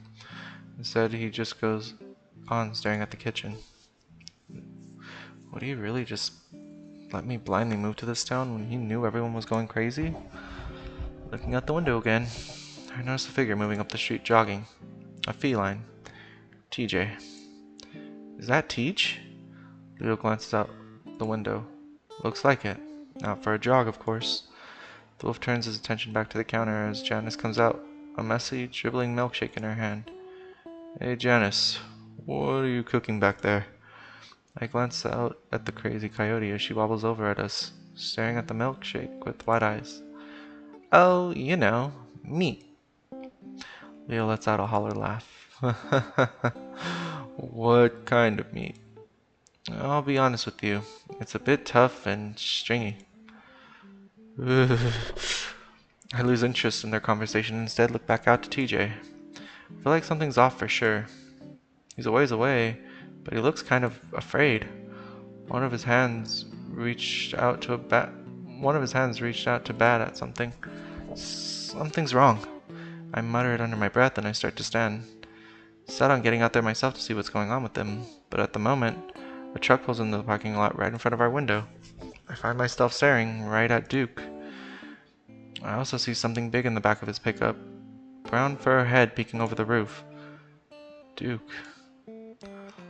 Leo snaps his head over to look out the window. As the weasel gets out of his truck, I see something in his hand. A gun. Shit. Language, Leo. He's bringing in a gun. Leo reaches across the table for me. Not while I'm here. Janice. But she's already striding over to the door just as Duke pushes through them. Chase. Chase. Get down. But Duke spots us immediately. I told you not to fucking run away from me. He starts towards the table, but Janice, on her way to the kitchen, intercepts him. Duke, is that a gun? I am not going to have you barging in here to ruin the peace. She sticks her bulky body out in the way. Get the fuck out of my way. I am not saying that word. Language. It's as if Janice doesn't notice that there's a fucking gun being waved around her, right next to her face. I reach out and grab Leo's arm, trying to pull him down. Call the police. My phone's dead. Leo slowly sits, then looks around. The only exit is in the front. We're trapped. You don't think those little fuckers are all behind this? You've been seeing that otter around too, haven't you? I'm not concerned with that anymore. I've made things right. You're not fucking concerned that what happened to our grandparents is happening to us? I won't ask you to leave again. Her voice is threatening. From this angle, I can't see her hands, but I can see she's reaching for something. Oh my god. Chase. Chase, get down. Leo's voice is bizarrely calm, but as he reaches over to me, I can feel him shake. He presses down on my shoulder, and I'm about to slide under the table, and I see Janice move forward then. I cover my head and cower against the booth under the table. Leo shouts and yanks me up against his side, covering me with his arms. I can hear him breathing heavily into my ears, and I stare wide-eyed from under the booth, only able to see the dirty beige wall opposite of us. Leo's breathing is all I can hear. Otherwise, it's silent. Then I hear Duke muttering something from under his breath, followed by soft paddling footsteps. A few seconds later, his legs come into view, and his feet turn in to face us. I see the gun dangling from one hand before he raises it slightly, pointing it at us. I close my eyes. How did this happen? Just a second ago, Leo and I were arguing, and now I'm about to fucking die? I keep my eyes tightly closed, hugging Leo as hard as I can, and wait. Nothing happens. I keep my face pressed into Leo's chest, though, wondering if I'm already dead. Finally, Duke speaks. Leo, out. Otter, you stay there.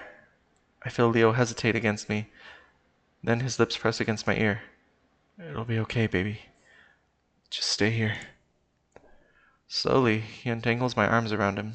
Then, with his hands, he pushes out from under the table and stands up. Face the wall. Leo hesitates, and Duke growls. I ain't gonna fucking kill ya. We're just figuring out what's happening is all. Killing ya doesn't fix anything. The last guy got killed, and that didn't fix shit. You shot Janice. 'Cause she got in my fucking way. But it don't matter. Everything's fucked up now. Leo turns to face the wall. Slowly. I watch from the space between the table and the booth. What do you want? To fix this fucking town. You're starting something with this otter. This has all happened before. Duke looks out the window and makes a come on motion with his hand. We're gonna stop it from happening this time. Leo looks to the left.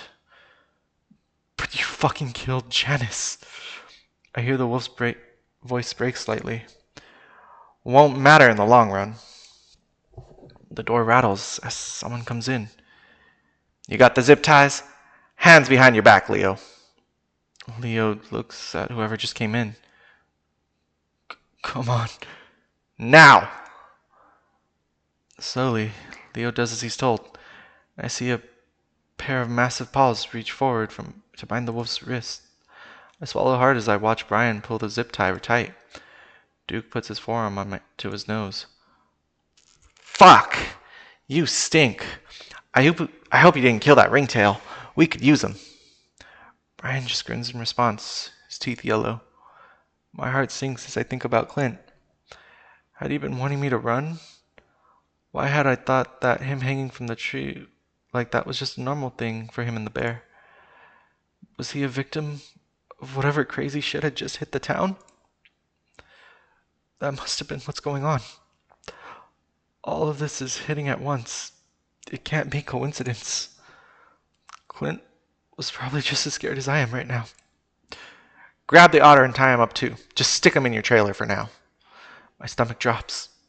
Duke gestures with his gun again. Come on, out. My legs are lead. I can't move. Leo looks over his shoulder at me, and the fear in his eyes scares me even more. His muzzle moves, mouthing something. Run. But still, I can't move. I've never been so scared in my life. It's like everything is numb. Brian doesn't care, though, and moves forward, the look on his face eager. The gun goes off again. Everyone, including Brian, jumps, and I hit the floor with my hands over my head. Fuck! Fuck! I look up and see Duke, eyes extra wild, dancing around, pointing the gun upwards at the ceiling. Fuck! You see that? She's crawling around up there. I told you she's on my ceiling every night watching me. Brian looks up, too, and for the first time, his face is twisted into an expression that isn't stupidly grinning. It's full of fear. But when I look up, I see nothing. Chase! Leo hissed at me. Leo hissed at me, and that jolts me back into reality.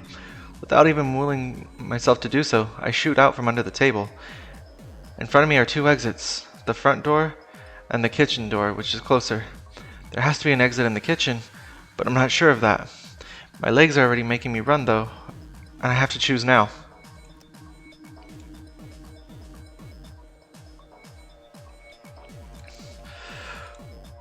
Fuck.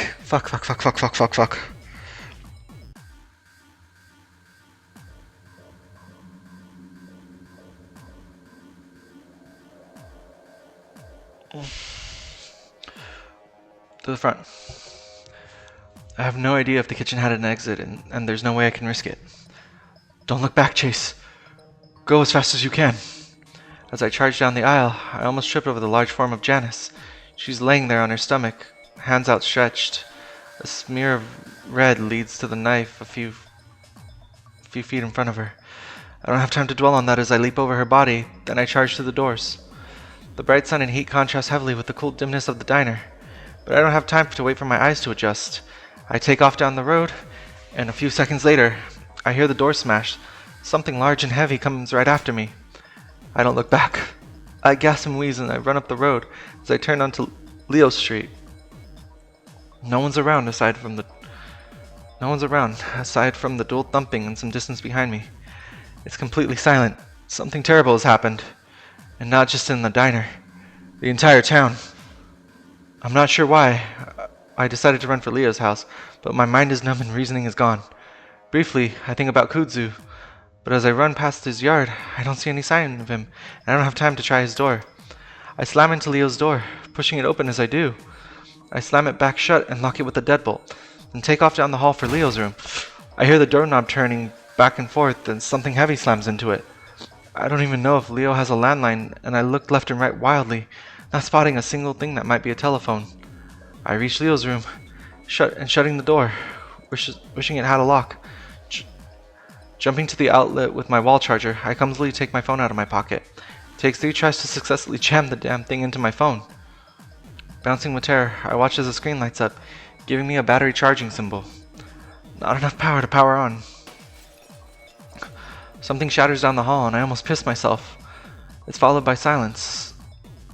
I don't dare even breathe. And then the house seems to shake, as the bear ambles about it looking for me. I get down on my knees and try to squeeze under the desk, looking at my phone again, but it's still at 0%. I'm out of time. The door swings open with a crash, and the bear spots me instantly.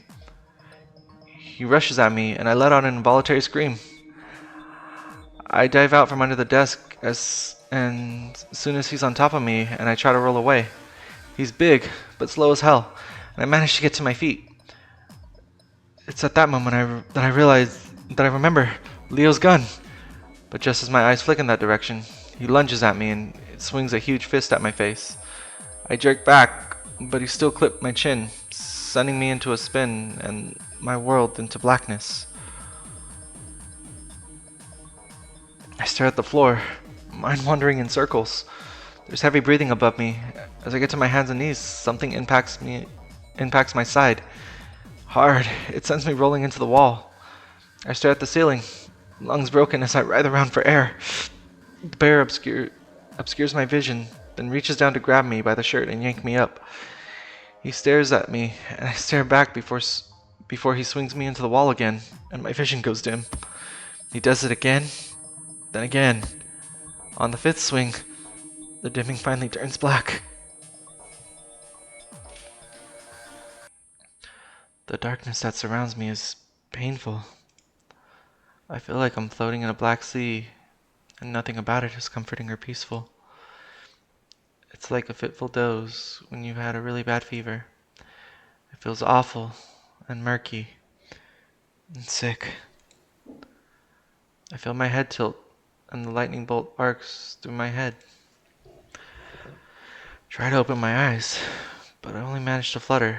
I see flashes of red above me. Something is hooked under my back, and I'm dangling from it. I imagine it's a rope tied around me, holding me above the dark abyss below. Is this hell? I grit my teeth as the searing red becomes too much to look at, and I close my eyes again. This must be a nightmare. One that feels too real. I've had them before, and I know how to deal with them. Just need to go back to sleep. To drift off, and I'll wake up in my bed. Go back to sleep, and wake back up in my dorm. Wait.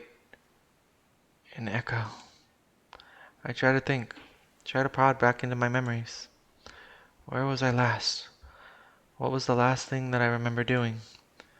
Trying to remember is monumental. More than I can handle. Unfortunately, I drift back into unconscious. I'm pulled back into the sickly dark as something jolts my body. I grimace and gasp. I'm filled with such a feeling of unprovoked loneliness and despair that I actually feel my eyes water. A sob escapes my mouth. I hear a soft chuckle above me, and I go quiet. I still don't know where I am, or what's going on at all, but the laugh is enough to tell me that I don't want to be where I am. The feeling of hanging from a rope is gone now. Instead, I'm lying on something flat and hard, and my arms and legs are spread out. The air is cool now, and my skin is cold and wet, like I've been sweating a lot. The feeling is especially strong along my back, and I want to roll over, but I can't. Something's holding my arms down, and there's a rattling sound when I try to move. I moan, and I try to open my eyes again, though it's almost like they're glued shut. With a little more effort, I manage to crack one open. At first, all I see is a blur of colors above me. I have to blink a few times to clear it. Slowly, the image comes together, and I'm able to make out that someone is there above me. I feel my blood run cold, realizing that someone's been watching me the whole time. But I'm lying down. How is someone on the ceiling? I try to speak, but only a dry, crackling squeak comes out of my throat. At this point, my vision is cleared enough to make out it's an otter. An otter. I squint. A blue shirt, beige pants. I gasp and reflexively try to draw back from the thing. Is it me? It smiles. It's missing my goatee. How? The flat surface I'm lying on tilts precariously, and my stomach lurches. I try to clutch at its surface, though there's nothing to grab onto. I shut my eyes and gag as I feel my stomach swirling around inside me. All I can do is pray for it to stop, feeling like everything around me is about to fall over. The ache in my head is magnified tenfold, and tears start to leak from my eyes. Just when I think I'm about to slip off the face of the earth, the ground starts to tilt back the other way. I swallow and gasp for air, my entire body shaking and sweating all over again. I feel like I've been swimming too long, and my body is exhausted. What the hell is going on? I remember that someone, was staring down at me from the ceiling, and I open my eyes again, fearful. I cringe as I see the same otter staring down at me, the otter that's clearly wearing the same clothes as I am. But now, it's not smiling. A tear-stained expression is on its face. It's a mirror. A mirror on the ceiling. I try to sit up, but come up short, gagging as something tightens around my neck. I try to move my hands to whatever it is, and that doesn't work either. The same rattled sounds I heard earlier make me look towards my right hand, and what I see makes my blood freeze. Around my wrist is what looks like leather straps. I desperately look at my other hand to find the same result. Looking at my feet, I see the same contraptions fixed to my ankles. When I try to lift one of my feet, I see metal glinting from underneath, making me think that the leather is bolted to the platform. Panic rises in my chest. I kick my feet and I try to flail my hands, but the straps hold firm into what looks like wooden planks, which is the platform that I'm laying on. They're arranged in a way to leave me spread eagle. Over the leather, I can smell all kinds of musk, though the strongest one reminds me of Clint. I try to lift up my head, but the thing around my throat is too tight and instantly makes me choke again. My head throbs. Tears start to form in my eyes again as I try to think back. Where the fuck am I? Is this a prank of some kind? Maybe my friends at the dorm are trying to scare me? Had I been drinking at a party? No. Wait. I'm in Echo. That's the last place I remember being. I'm here for a project. And I'd been here with my old friends. I was with Leo, and I'd been at the diner. Suddenly, all the horrible things that happened that day come rushing back. Janice, Clint, Brian, the gun. Oh my god. Had that really happened? I struggle a bit more and try to think. I had run to Leo's house. Leo, I don't know what happened to him. I left him with Duke. And then Brian. He'd been chasing me and tried to break in. I start to breathe heavily again as I realize where I might be. Brian got me when I was trying to run and hide. He just fucking attacked me. I look around. In a small room of what looks like the living rooms. I'm in a small room of what looks like a living room of some kind. There's a couch to the right, a wall with a clock on it to the left ticking away. There's a window too. Along with the ticking, the wind's blowing outside. The wind blowing outside is the only other sound that I can hear. Looking down towards my legs, I can see what looks like a tiny kitchen with some cupboards and countertop. Dishes and junk are piled high along the length of the counter, and it smells like cigarette smoke. Judging by the layout and size of this place, it looks like I'm in a trailer home. A small amount of terror escapes my lips. Brian's house. I remember Cud telling me that he'd lived in one. Tears start leaking out of my eyes again, though. The crying is making my head throb all over again. All I can think about is what he was doing to Clint. No, I have to calm down. I don't want to attract any attention if he's actually nearby. After what happened in the diner, the cops have to be on their way if they aren't already. People eat at the diner all the time. One of my friends probably, would find it and call someone. I just have to wait until they find me. I swallow again. I'm feeling my body break out into a cold sweat all over again. What is going on? They wanted something from us. I remember that, at least. But what? Duke had been saying something about seeing things, and that we might be responsible. I squeeze my eyes shut and I shake my head, but then immediately stop when my head throbs from the movement. None of this makes any sense at all. Am I still dreaming? At that moment, I hear a soft mumbling from the distance through the thin walls of the trailer. I freeze and hold my breath. It's a little ways off, but I'm almost positive that it's Duke. The high, weaselly whine mixed with the occasional smoker's cough is unmistakable. He's coming closer, and I can start to make out what he's saying. Because we're already fucked here. You think we can just let them go and it'll all be fine? I don't know what he's talking about. But the sound of an accompanied heavy, lumbering step gives me an idea. It's worth it, though, if we can figure out what the fuck is going on in here. It sounds like they're right up against the trailer now. I can hear them walking around it, towards the small door to the right side of the kitchen. Leo ain't saying shit, but I think it might be the otter. He's the one I seen last week. The footsteps stop in front of the door, and I listen hard, my heart pounding in my chest. I hope you haven't done anything to him. I didn't.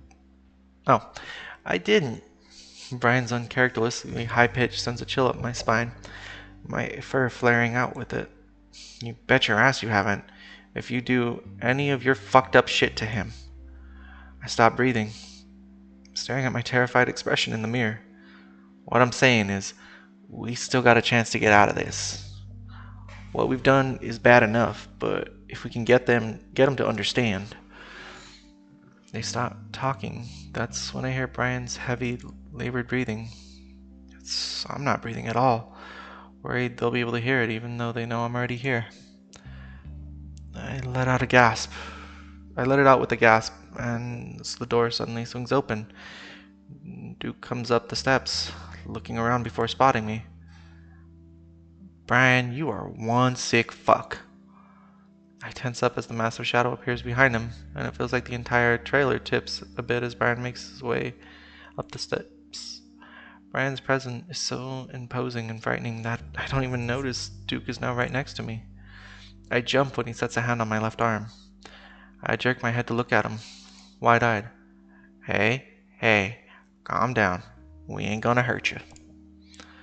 Brian chuckles and Duke shoots him a look.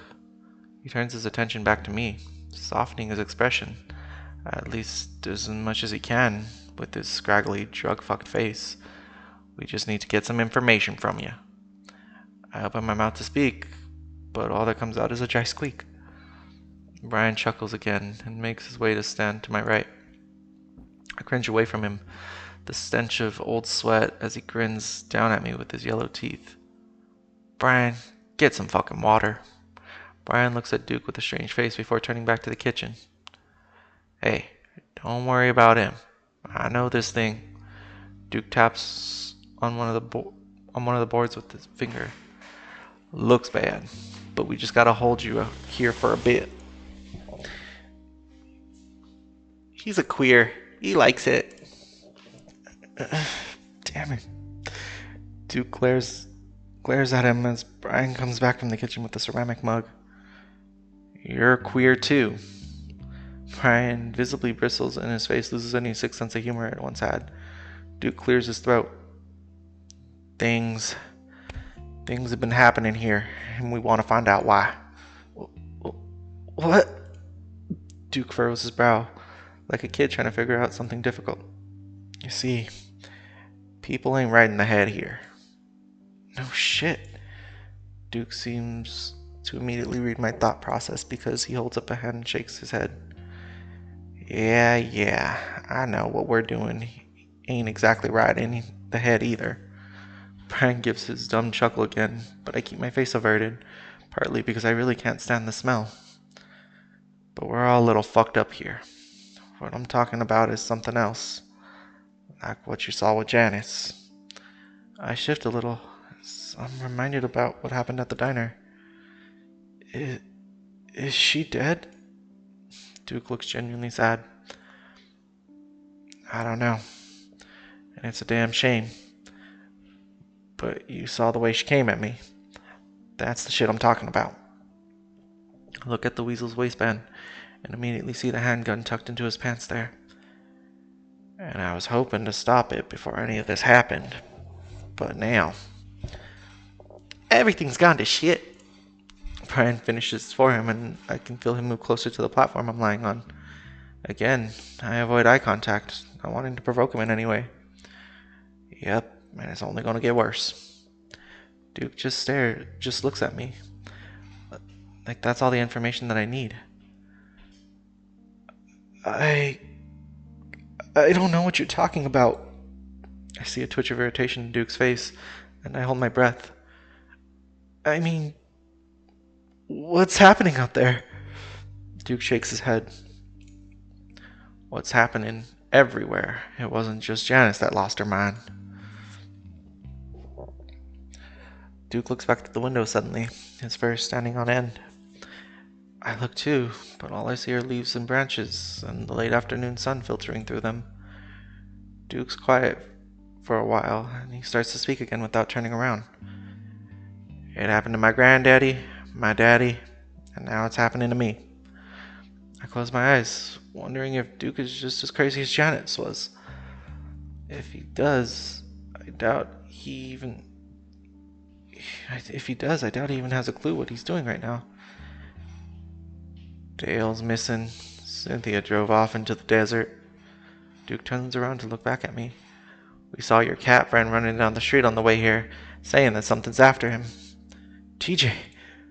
The thing is, we've all got something after us. Something bad. Won't let you leave when it starts. What's after you? I flinch as Brian speaks just above me, leaning towards my face. I don't know what you guys are talking about. Bullshit. I flinch again, as Duke's concerned demeanor immediately drops away. Why do you think we came to get Leah when you... He pauses, like I should actually know the answer.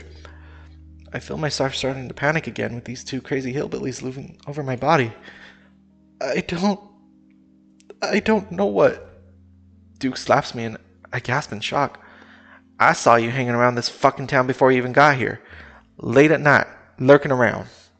I'm still cringing from the slap. I keep my eyes closed, as if not seeing any of this is going to make it stop. And then, once your friends all get here, all hell breaks loose. You think that's a fucking coincidence? It's quiet for a moment, and all I can hear is the rush of the blood in my ears. Is this really happening? I feel Duke touch my arm again, and I flinch in fear. Hey. I feel like he wants me to look at him, so I slowly open my eyes, tears spilling out as I do. The blurry shape of Duke dances in front of me.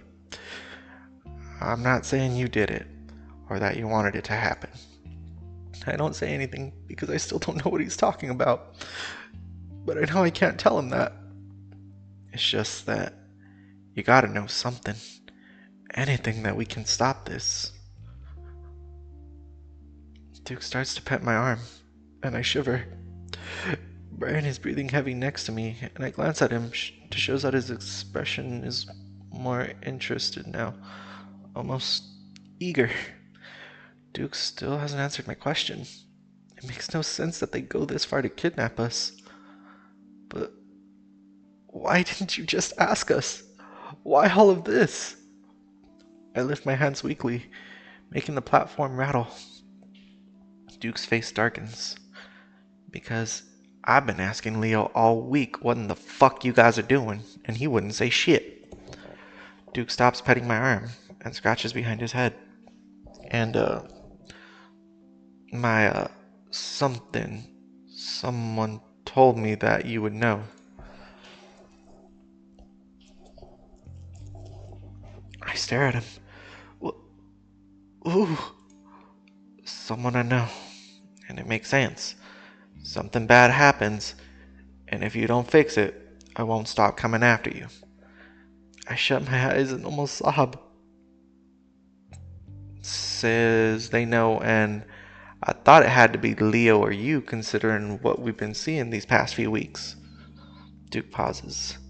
Or maybe one of your other friends. My mind briefly flashes to TJ. I don't know what you're talking about. I wait for another slap, but it doesn't come. I open my eyes, and again, Duke is looking back out the window. We're kinda protecting you, too. I stare at the back of his head. Things are getting worse out there, and if we don't figure out something soon, we're all gonna die. Duke's voice is dead and distant. Brian, though, touches my other arm, and I gasp, shrinking away. He's smirking down at me, looking at my stomach or crotch, somewhere around there.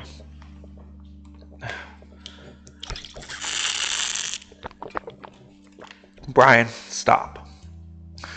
Duke has turned back around, looking over at the bear, looking over me at the bear. Sorry. My eyes are watering. We're not getting anywhere right now, and I gotta get back to the wolf.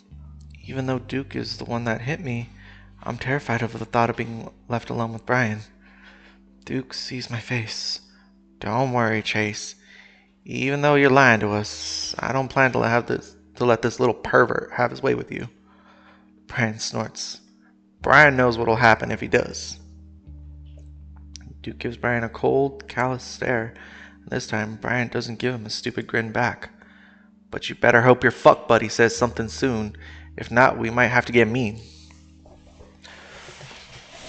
Duke heads for the door, turning to look over his shoulder. Just feed him and make sure he doesn't escape. That's it. And with that, Duke briskly disappears out the door, a golden flash of afternoon light lighting up the dim trailer. Brian and I listen to the weasel's soft, anxious footsteps recede into the distance. As soon as the sound is gone, Brian stands up. I turn my head in time to see him whirl around and smash his fist into the wall.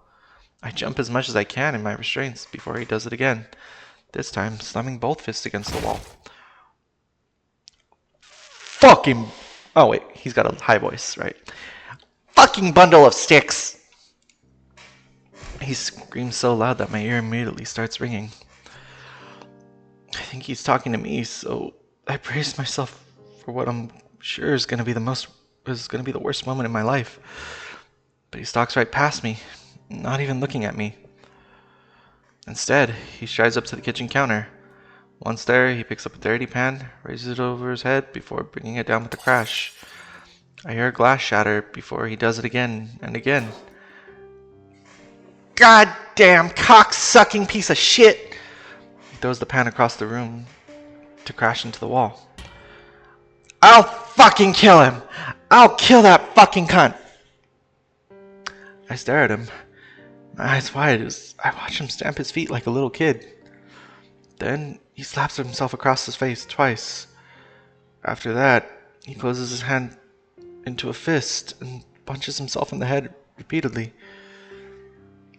It's with a force that would knock me out cold. It might be funny if I wasn't tied down to a contraption in a trailer belonging to Brian. Brian stumbles after what seems like a fifth blow and covers his face. His massive shoulders shake with sobs. Thinks he can do whatever the fuck he wants. Thinks he can boss me around. Brian rolls around and slams both fists into the counter several more times, the sound of shifting glass accompanying it. I'll kill him! Kill him! Kill him! The voice crescendos in a pitch and volumes before he finally slumps against the counter, head in his hands, as he starts crying again. I breathe as quietly as I can, not wanting to draw any attention to myself. I'll get him. I'll fucking get him. Won't control me no more. Suddenly, his quaking shoulders freeze. Slowly, he turns, and with a sinking heart, I realize he's looking right at me. The fur on his cheeks, already matted before, are now flat, shiny with wet. Snot runs down from his nose down to his upper lip. Then I see red dripping from his left fist. The fur on the right is matted with blood as well. He watches me for a while, then grins. Am I funny to you?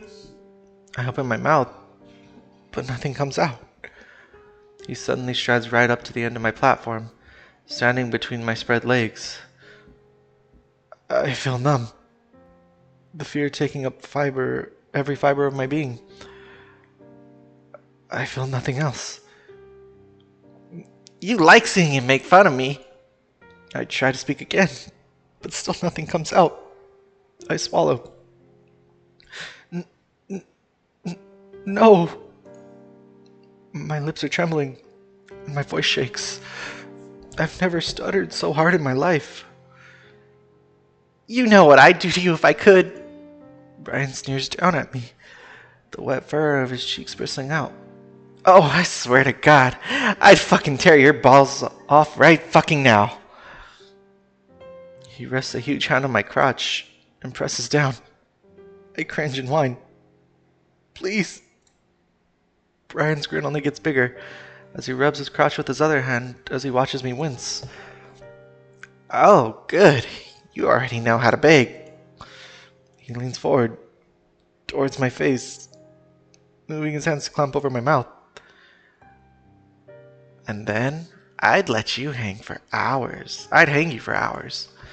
I stare at him, breathing hard through my nose, tears leaking down the side of my face. His hand slides down from my mouth to my neck, and he starts to squeeze. Then I give you a little stool to stand on when you start to go out. Then I kick it away again. I gasp and gag, both from the squeezing and his reeking breath. He stares hard at me. I can feel his crotch grinding up against mine. He's hard. Then he blinks and slowly pulls back. He watches me gasp and sob for a while before reaching down again. I try to turn my head away, letting out a moan of terror, but he doesn't. But he doesn't grab my neck again. Instead, he prods and teases the fur, checking the skin on my neck.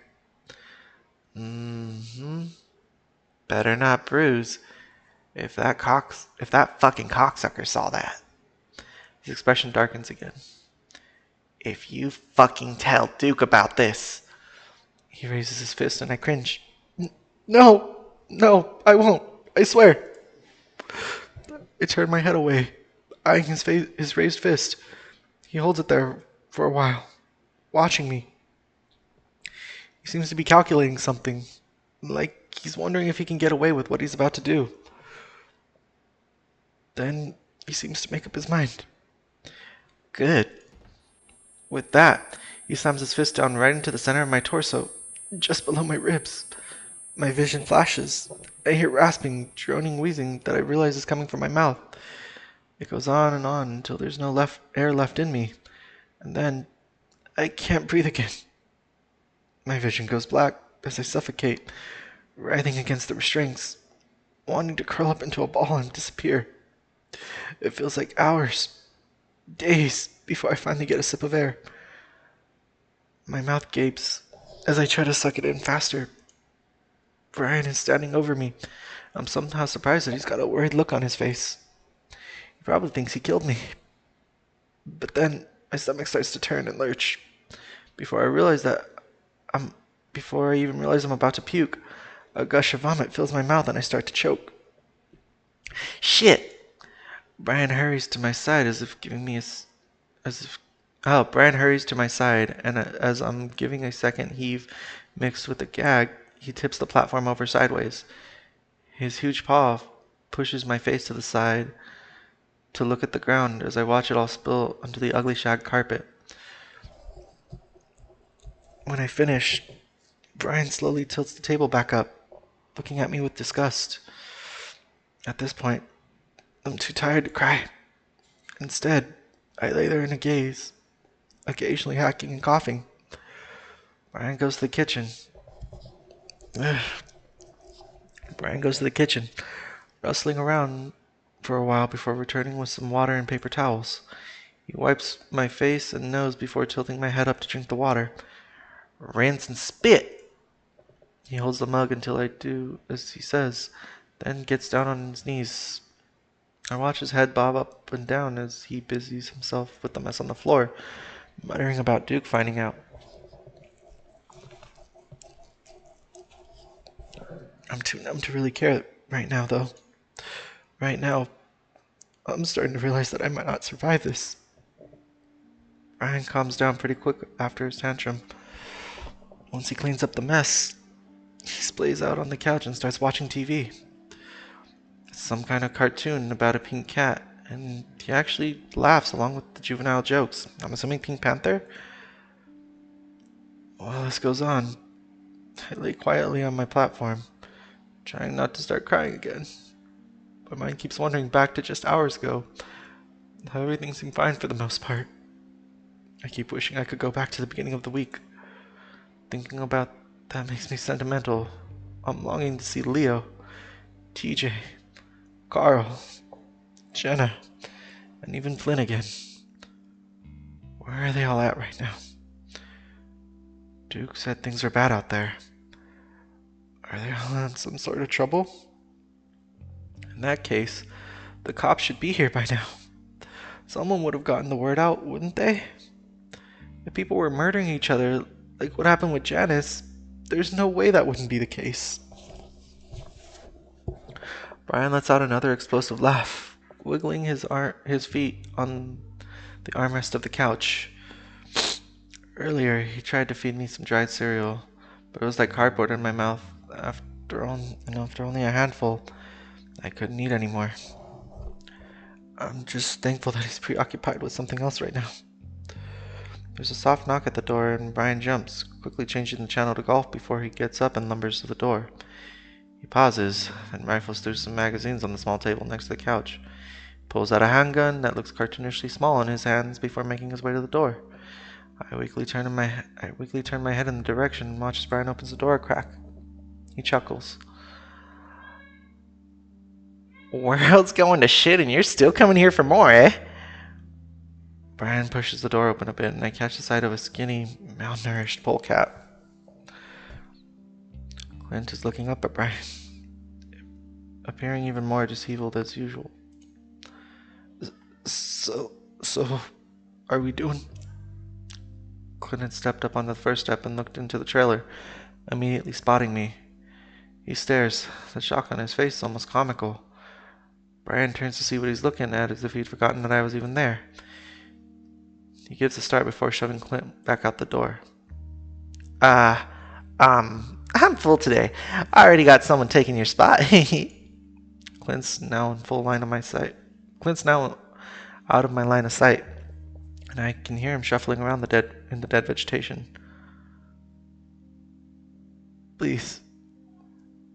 I really need some right now. We can do it outside. There's a moment of silence as Brian seems to contemplate that. No. I got some business to take care of. Tomorrow, maybe. Clint starts to whine again, but Brian swings the door shut with a bang. Fucking dopehead. Brian walks back into the room, looking down at me, then back at the TV. Probably shouldn't have let him see you, though. He mumbles before sitting back down and switching the channel back to the cartoon. I stare up at my reflection. Even from here, I can see that my eyes are bloodshot, the fur on my face matted. There are dark spots on my shirt, too. Distantly, I wonder if Brian had broken ribs when he punched me. Then I remember that his hand had been bleeding when he did that. I feel strange now. Numb. Kinda feels good after the whirlwind of emotions I had earlier. I still haven't caught up with everything that's happened since I was at the diner. Would I ever be able to? Would I have time if Brian planned to? A tinge of panic pierces through the fog of my disassociation. I clench my eyes shut, screwing up my face as I try not to start crying again. Brian snorts again at something on the TV. I open my eyes to the distraught otter laying on the wooden torture contraption. Why is there a mirror on your ceiling? I surprise myself a little by asking the question. Apparently, I really don't give a fuck at this point. I see Brian look over at me from my peripheral vision. You really want to know? I shrug as best I can and continue to stare passively up at the ceiling. The movement sends an electric tingle through my arms, which are completely numb at this point. Well? Brian shifts around the corner of the couch, as if he's trying to get a better look at me. When I has my fun, I likes them to see what I'm doing. That's no. I stare up at the mirror, my expression still blank. I mean, it's not just about what I'm feeling. What they're feeling is important too. Fear. That's what Brian likes. Sure, I can choke you all I wants and cut you all I wants. But when I do that, you're not thinking about what's actually happening. Brian shifts into a sitting position. Now more interested in in our conversation than the cartoons. I realize now that I've probably made a mistake. Wanna see? I keep my face blank, staring at myself. I don't say anything. Brian gets up anyway and comes around to stand over me, above my head, blocking my view of the mirror. His reeking stench fills my nostrils, but still, I try not to give him the satisfaction of seeing how afraid I'm starting to become. His massive hands reach around my head and start to fiddle with something I can't see. With one quick motion, the strap comes back down over my neck and my eyes widen. I grit my teeth and try to press my head as hard as I can into the platform behind my head to lessen the strain. It's not a lot of pressure, but it's enough to make me want to gag. Brian chuckles again.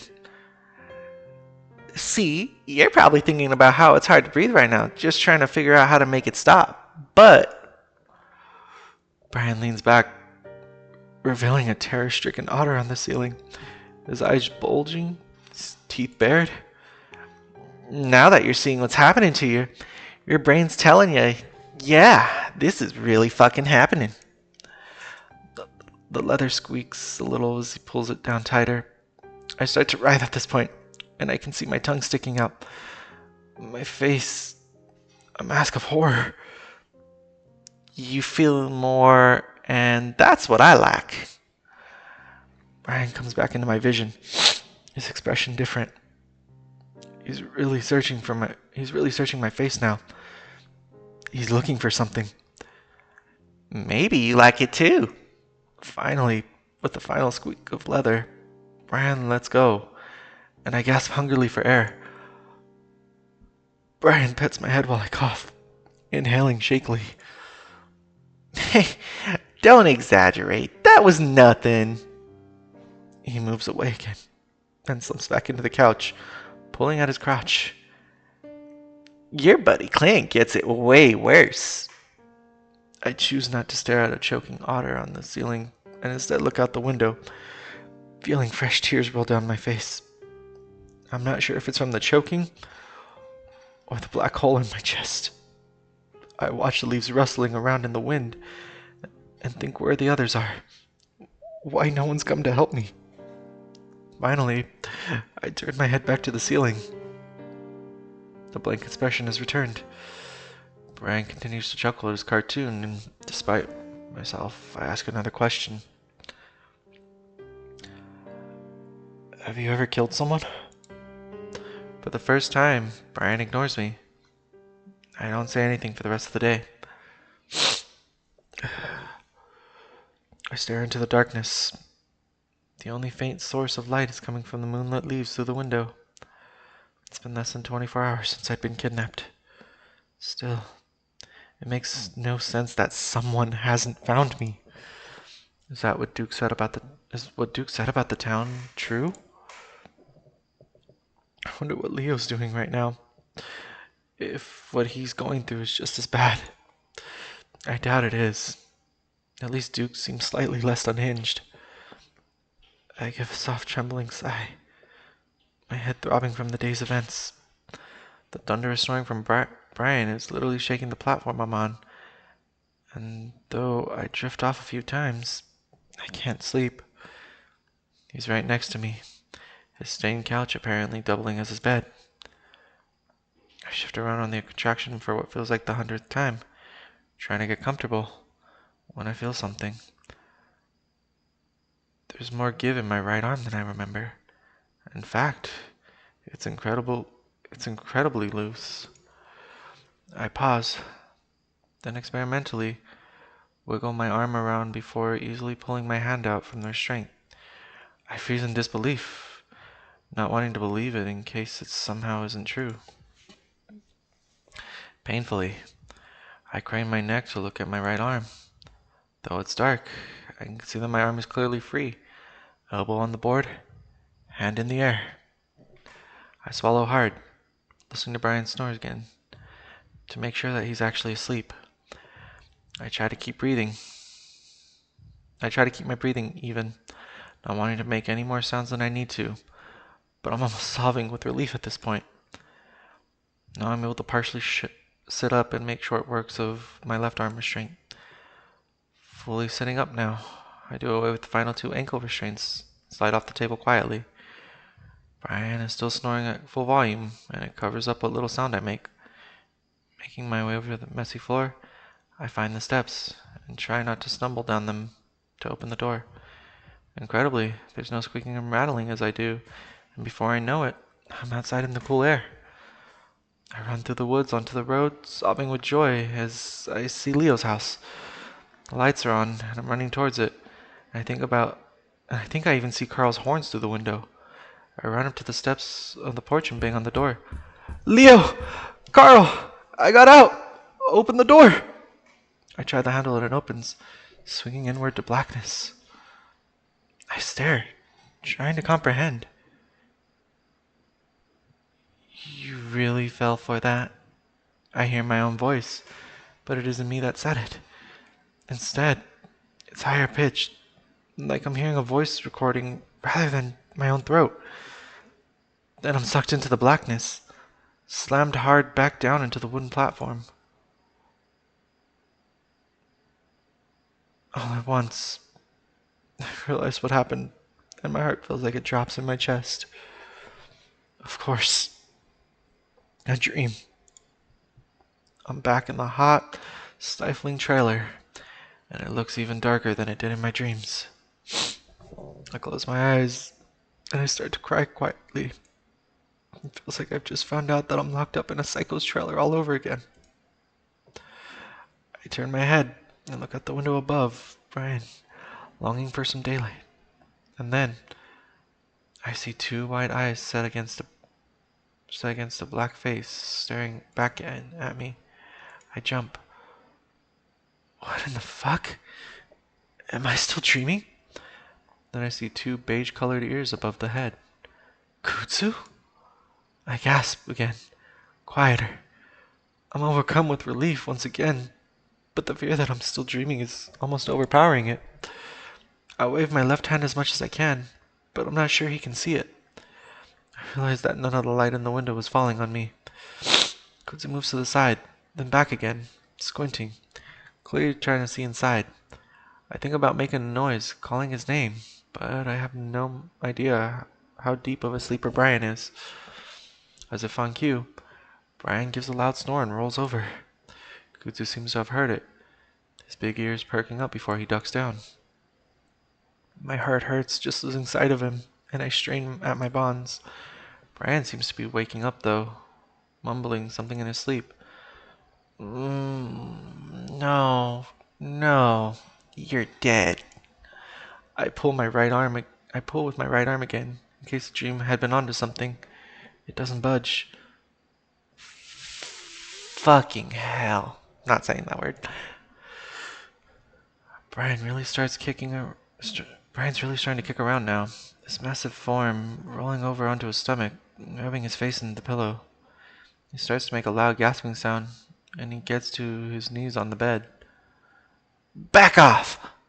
He holds his hand up, snarling. You're dead! You're dead! I stare at him, almost forgetting about Kutsu. His eyes are open, and then they snap to me, his hands still out. No. His face etched with horror, eyes wide and white in the darkness. He backs up against the back of the couch as he continues to stare. I stare back at him, unsure of what he's going to do. After about 10 seconds, his expression starts to melt from horror to confusion. I continue to stare back, bracing for another explosion from him, for whatever reason. His shoulders droop again, and he frowns at me. Well, did you see her? My mouth is dry, so I have to swallow a few times before I can answer. Who? Brian doesn't respond and starts looking around the trailer. I see Kudzu starting to poke his head up again. At this point, I've made it a point up in my mind that I want to escape tonight. I'm not going to spend another minute with this maniac. Making the decision that could mean life or death so suddenly is terrifying and exhilarating. I don't give myself time to think about it. Brian.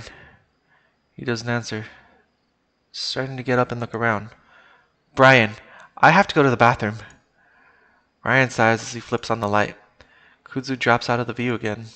Brian heaves a huge sigh before turning to the counter. He reaches for a pan and dumps out some murky water into the sink. I wrinkle my nose. He shrugs at me. What? This'll do. No, I have to use your toilet. My stomach is feeling really bad right now. Brian turns and really looks at me.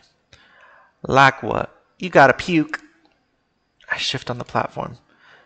No, I think I have diarrhea. Brian pulls a look of extreme disgust, which is kind of funny for someone who apparently never showers. Oh, come on.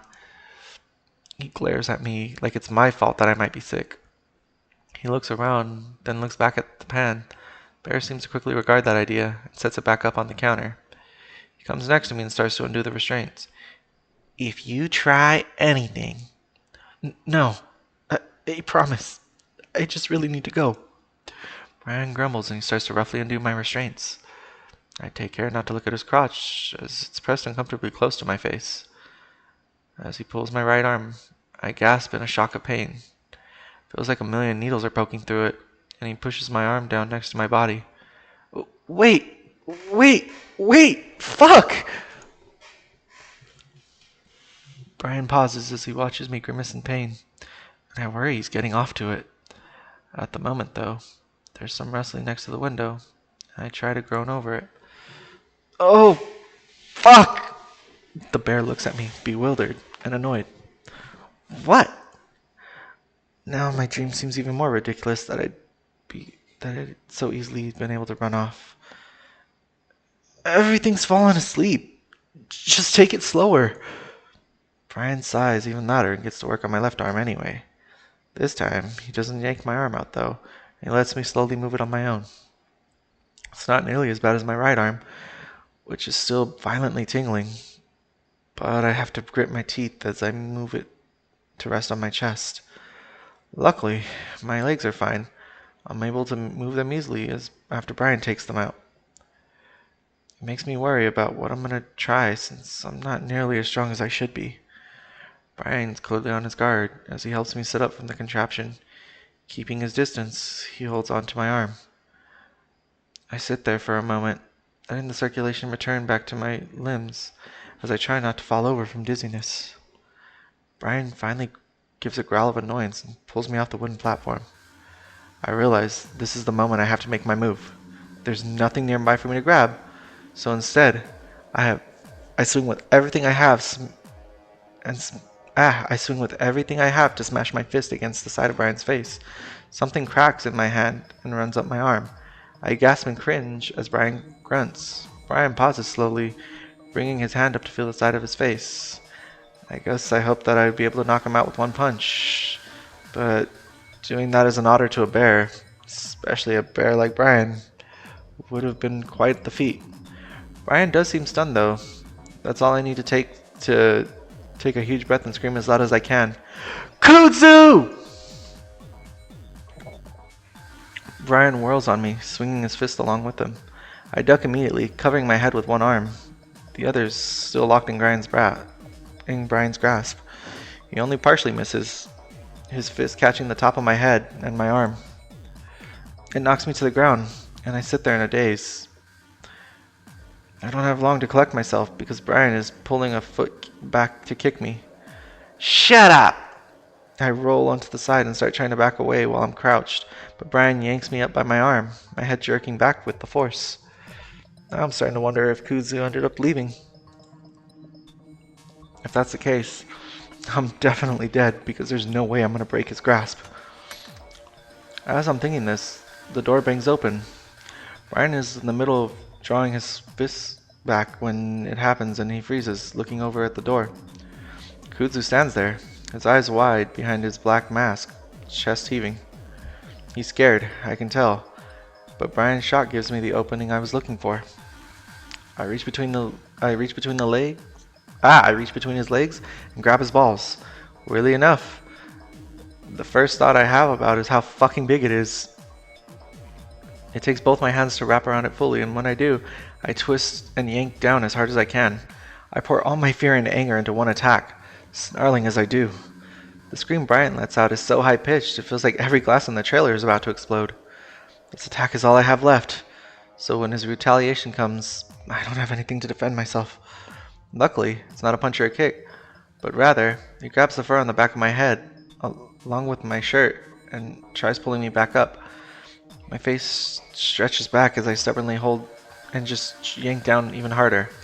His sack is stretched and disoriented so badly, it's barely even recognizable as balls.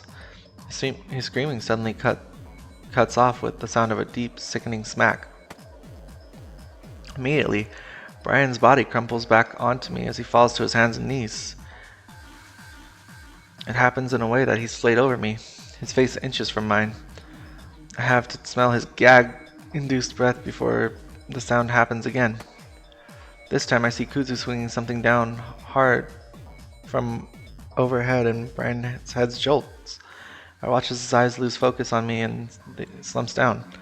I turn my head sideways as he comes to rest on my body, crushing the air from my lungs. Kudzu is there immediately and pushes Brian's body aside to the point of being able to pull me out. He pulls me into a sitting position next to him. Are you okay? He's shaking, and I can hear his ragged breath in my ear. It's a contrast to being engulfed by Brian's stench and the smell of Kudzu's shampooed fur and peppermint breath is striking. I can't speak. Instead, I lean against Kudzu and wrap my arms around him as I sob. Kudzu holds me as he looks me over. Can you walk? I nod silently as I press my face into the fur of his shoulder. Alright, come on.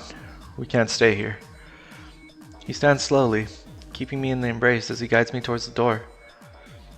I don't remember much about the walk back to Kudzu's house, aside from being stilted flashes of dirt and sagebrush. It's dark and hot, and my shirt immediately starts to get sticky and sweaty. And my shirt immediately starts to stick to my sweaty fur. My legs are so numb, I don't even know if I'm moving them right. Kudzu has to hold on to me the entire way so I don't fall over. Crickets chirping all around us, but every few minutes I hear shouting and screams in the distance. I try to look over my shoulder to see if Brian's coming after us, but Kudzu grunts and tells me to keep watching my steps. Some circulation has returned to my legs, and I'm able to at least match Kudzu's strides over the uneven dirt road. Still, it feels like 1,000 needles are stabbing up my arms and legs in waves with every step I take. I'm genuinely afraid I'm going to wake up any second and find myself still stuck in Brian's trailer. None of this seems real. I'm still watching my feet and the ground, so I don't notice Kudzu's house until I almost kick the bottom of the step to his rusty trailer. Just the sight of a trailer sends chills down my spine. Sends chills up my spine, even though Brian's trailer looked different compared to Kudzu's. We stand in front of the door while the raccoon fishes through his pockets for his keys. It's made extra difficult with me hanging on to him. I can stand on my own if you... Got it. Kudzu whips out a small gold-colored key before sliding it into the lock.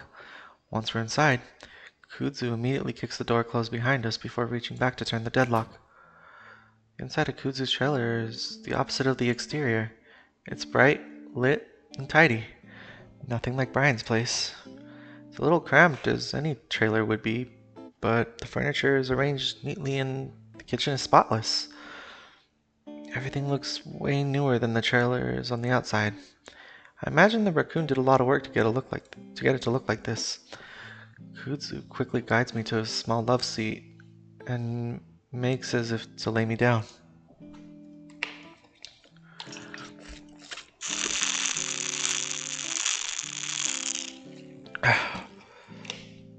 I put my hand against his chest, feeling my stomach turn. Wait, I think I'd rather sit up. Do you need anything? Food? Or a drink? Kudzu's looking into my eyes with his dark browns, the brows above them furrowed in deep concern. I nod slowly, as to not upset my stomach again. Just water, please. Sure. Kudzu quickly hurries off to the kitchen, and I slowly lean into the cushions behind me. I'm not tired at all, but I feel numb. Not just physically. My arms stop, and it feels like the leather straps are still bound around my wrist. It even feels like they're being pulled by an invisible force. Like, if I relaxed, my arms would float back into that fixed position. I shudder, hugging my body, and looking around, trying to find something else to focus on. A group of 3 picturing frames on the small side of the table next to the love seat catches my attention. From where I'm sitting, I can see Kudzu in one of them, beaming at the camera. But it's actually kind of weird to see him smiling like that. There's an arm around his neck. I start to lean over a bit to see who it is. Here. Kudzu appears in front of me again, holding out a glass of water. I straighten back up against the cushions. Once I take the glass, he holds his other hand with 2 white pills resting in the black pads of his palm. God, I can't say these words. Acetaminophen, if you're in pain. Acetaminophen? If you're in pain. I definitely am, so I take it and the glass without word and swallow it down. For a second, my stomach sours and I feel like it's gonna come back up. But only for a second. Kudzu steps back and watches me. Even though his face maintains a stoic, almost glare, I can see his hands fidgeting together in front of his stomach. I nod weakly at the recliner across from me. You want to sit or something? Kudzu seems to consider, then he walks over to the recliner. He sits on the very edge of the cushion, back rigid, continuing to stare at me. I take another sip of water. Less this time so as not to upset my stomach. It looks like he wants to say something, but keeps silent, lips pressed together. Kudzu watches me the whole time. What's wrong? Kudzu opens his mouth, then closes it, thinking before opening it again. Are you okay? Yeah, sort of. I mean, I'm not gonna die, I think. I'm not really sure if I'm completely okay. Everything still feels numb. My thoughts feel sluggish too. And something that's been nagging at the back of my mind since I got here suddenly bubbles out to the surface. Did you call the police? I absentmindedly reach for my phone in my pocket, but it's not there. I have no idea where it is at this point. Was it still at Leo's house? There's a tight look of consternation on Kudzu's face. Phones aren't working. Even my landline isn't working. My foggy brain tries to process this. Why? Did the phone lines break or something? Kudzu shakes his head. I don't know. Should we just walk to my car or something and drive to Peyton? I look back out at the pitch black window. We need to tell someone right now. Janice and Leo's still out there. There's no way Janice hasn't been found by now. There should be police everywhere. Where are the cops? I turn back to Kudzu, feeling sick again. Kudzu doesn't say anything, and he's got a strange look on his face, like he's trying to figure out how to tell me something. Finally, he stands up. I'll figure something out. Listen, I think you need to get some rest. I frown. But we need to get someone out here. What if Brian comes after me? I shrink in on myself at the thought, feeling goosebumps erupt all over my arm. Kuzu steps closer to me, and he awkwardly reaches out to put a hand on my shoulder. You'll be fine. Do you want to lay down in my bed? I don't say anything. My head is still trying to catch up. It's a waterbed. Kuzu adds, as if to make the offer more tempting. He thinks, You hungry? I have some muffins. It might help you get to sleep. I shake my head. What? No! I want to get the fuck out of here! A loud pop makes me jump, and I stand up. I'm not sure what I was about to do, but Kuzu reaches out gently to hold me before pulling me away from the windows. Faintly, I can hear someone shouting outside, but it's far away. What was that? Is someone shooting? I look at Kuzu. It's starting to feel desperate. He puts his arms around me, at the same time moving towards the end of the trailer where a big bed is tucked in. I don't know. A lot of things are happening right now. So, I think you should stay here to be safe. Okay? For now, at least. I held on to the raccoon, unsure of what to do. Listen. He holds me by both arms and I look back at him. You gotta trust me that we can't leave right now. I'll explain it all after you've rested for a bit. He pauses. I can tell you're not really here right now. Here right now? You'll feel better once you wake up, alright?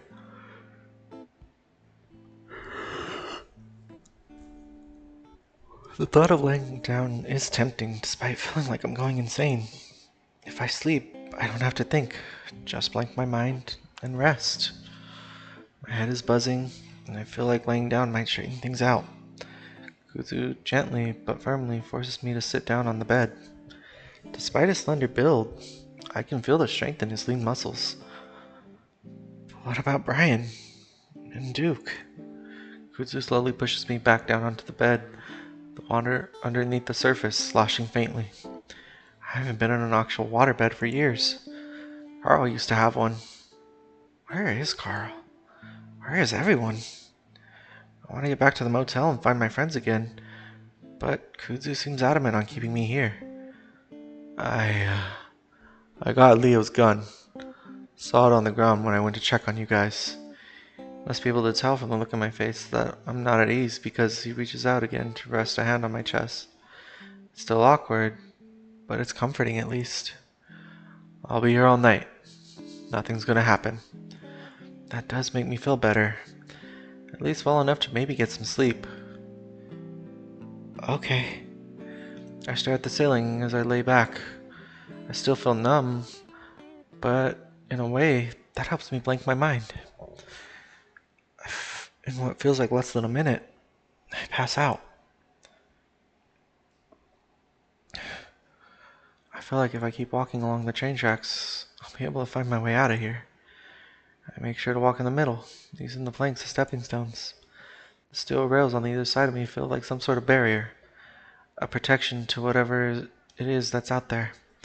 I feel a presence in front of me, though, a sort of pressure that builds as I continue to walk.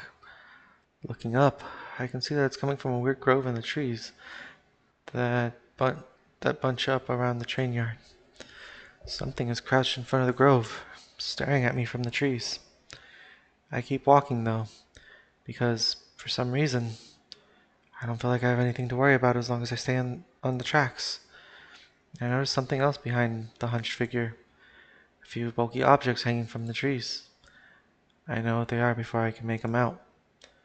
I keep staring at them as I draw closer, ignoring that thing watching me as I do. I hear it breathe as I pass it.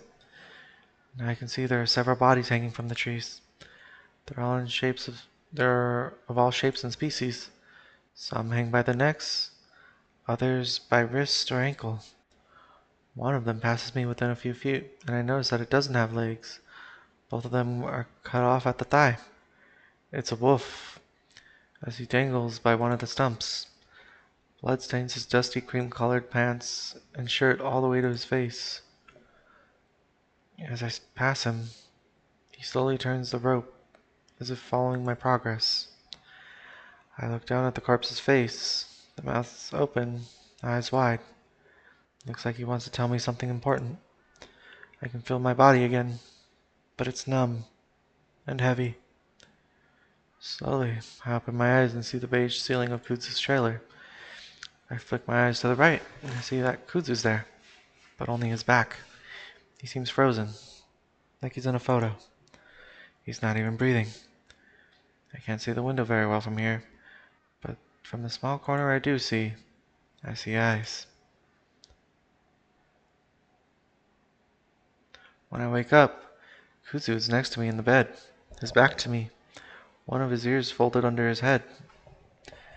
Having been with Leo for a few years, I know that can be pretty painful when you wake up. So I reach out and try to slowly adjust Kuzu's ears from under his head. He immediately wakes up. He makes a funny snorting sound before suddenly jerking up halfway off the bed and looking back at me. I smile sheepishly. Sorry, I was trying to fix your ear. Kuzu reaches up, poking at the ear. Ow, thanks. I notice on the bedside table there's a small plate with what looks like a blueberry muffin on it. Kudzu notices and reaches out for it. You want to eat? I ate a couple earlier myself. I didn't realize how hungry I was. He lowers his ear. Still one left, though. My stomach has settled for the most part, so I take the plate from him. Thanks. It's still dark outside. From what I can see, did we sleep through the whole day? I realize that I've completely lost track of time. What time is it? Kuzo reaches over to the bedside table, grabbing his phone. 2:30 in the morning. I rub my face. Did we sleep through the day or something? No, you were asleep for like 2 hours. Really? Felt like it had been days since what happened in Ryan's trailer. Yeah, I found you at around midnight. Kudzu turns nimbly on his rear. Kudzu nimbly turns on his rear on the bed, facing me with legs crossed. How are you feeling? I'm okay. Kudzu gives me a long, hard look. Again, he has the expression of wanting to say something, but he's holding back.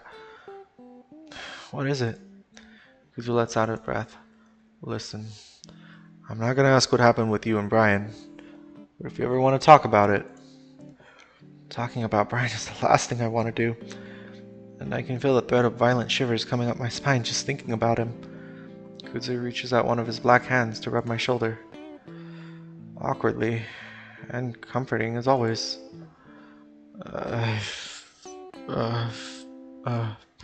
Been through some stuff myself. Kudzu catches himself. I'm not saying I know what you went through, but I know how it can feel having something really fucked up happen to you. I don't think I've ever seen Kudzu stumble over his words like this. I mean, I'm not trying to say that it's comparable if he... Kudzu trails off, seemingly stunned at his own lack of delicacy. For the first time since I left the trailer, I feel a little bit like laughing. I reach out to rub Kudzu's own arm, feeling like I need to comfort him now. No, it's fine, man. He didn't do anything to me like that. At least, not how you think he would. Kudzu watches me. I know he's not gonna ask, so I go on. He, has a thing for asphyxiation, I guess. Oh, jeez. Kudzu's eyes immediately go to my neck. I'm fine. It was just creepy. Creepy definitely doesn't begin to describe it, but I don't think now's the time to go into detail. I look out the window again, and aside from a few orange dots of light from a faraway lamppost, it's black. So, can you tell me what's going on now? Kudzu runs a hand through his head for sighing heavily and looking out the window with me. Sure you don't want to wait until morning? I really don't think I'm going to be able to fall asleep again, honestly. Kudzu continues to stare out the window, and that's when I really start to wonder what it was that I missed. So, yesterday, about noon, is when I saw some weird stuff going on. Kudzu looks at me. Your friend, TJ, he came kind of jogging up the road. My mind flashes back to when I saw TJ running past the diner. I hadn't had the time to really figure out what he was doing before Duke barged in. He said something was after him and that he needed to leave. He talked to you? Where is he? I feel the fur prickling up all over my body. The thought that TJ may be out there somewhere in this chaos is terrifying. How could something like him survive that? I'm certainly doing a terrible job. I don't know. He asked me if I had a car, but I don't. So we kept on up the road. Up the road? There's nothing past Kudzu's trailer aside from Carl's house. That's over a mile away. But Carl doesn't have a car anymore.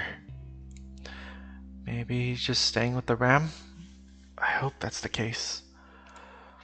After he left, though, is when things really started going crazy. Kudzu shakes his head. You know Dale?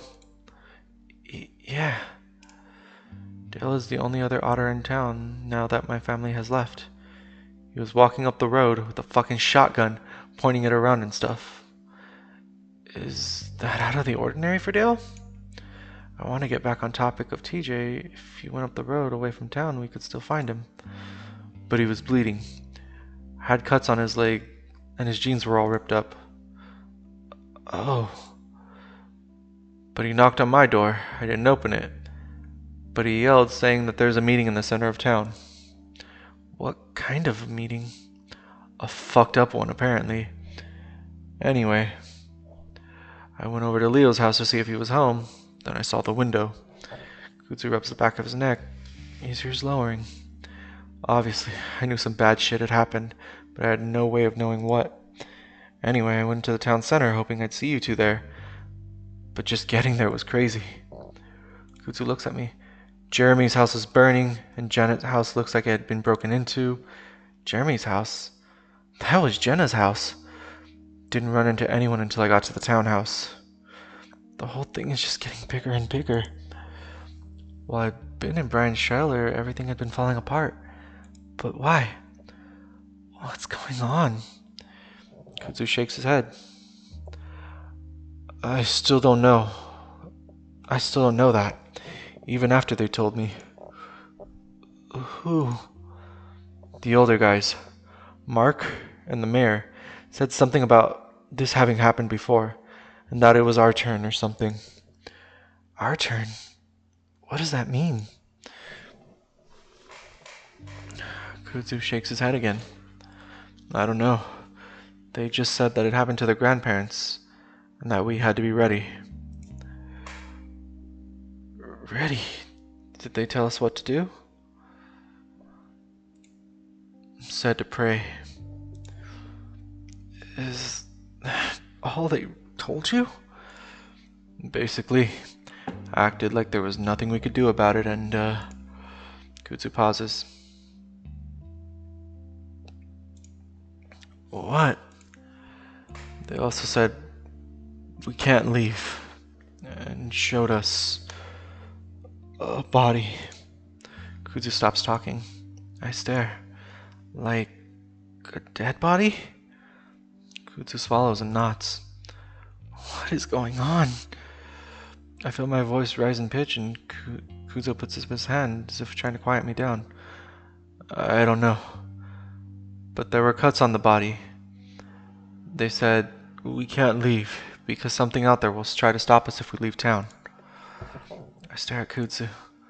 Like a serial killer or something? They wouldn't say. They acted like it's a monster. Well then, they're lying, right? Kudzu is quiet for a moment, then shakes his head. After everything I've seen, I just don't know. Well, I think trying to figure out what the hell we're going to do. Well, we need to find Leo, at least. Kudzu nods, like he's already thought about that. Then maybe get to my car and at least try to leave. Kudzu doesn't say anything to that. But if we can't leave for whatever reason, then we at least have to find the rest of my friends. I look at Kudzu. Well, I do. I don't know what you're gonna be. Kudzu gives me a wry smile. Well, I don't know I don't have anywhere else to go, aside from out of here. Besides, I owe it to Leo to get him out. I feel a warm rush of relief flow over me, knowing Kudzu will be there with me. I don't think I'd be able to do any of this alone. So we're gonna get Leo? Kudzu nods. Well, I am at least. You really should stay here and get some more rest after what you went through. Of course, I'd rather stay here and hide until Kudzu comes back, but Leo tried to save me back at the diner, risked his life to do it. After everything Leo had done for me, I owe him too. No, I'm gonna go with you. Kudzu shakes his head. I don't think so. It'll make things easier if it's just me. Kudzu shifts, looking towards the kitchen. Besides, I'll have Leo's gun with me in case something goes wrong.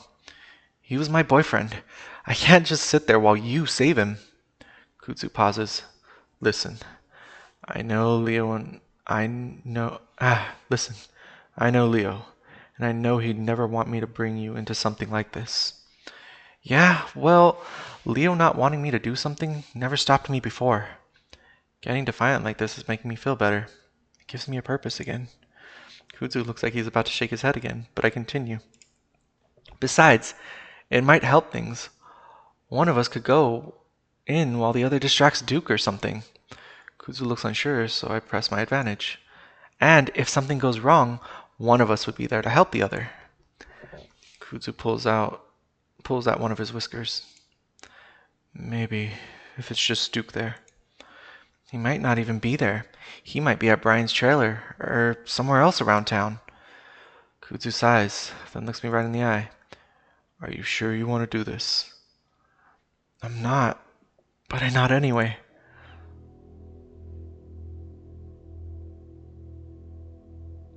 Sunday. Alright guys, I think I am actually going to cut it here.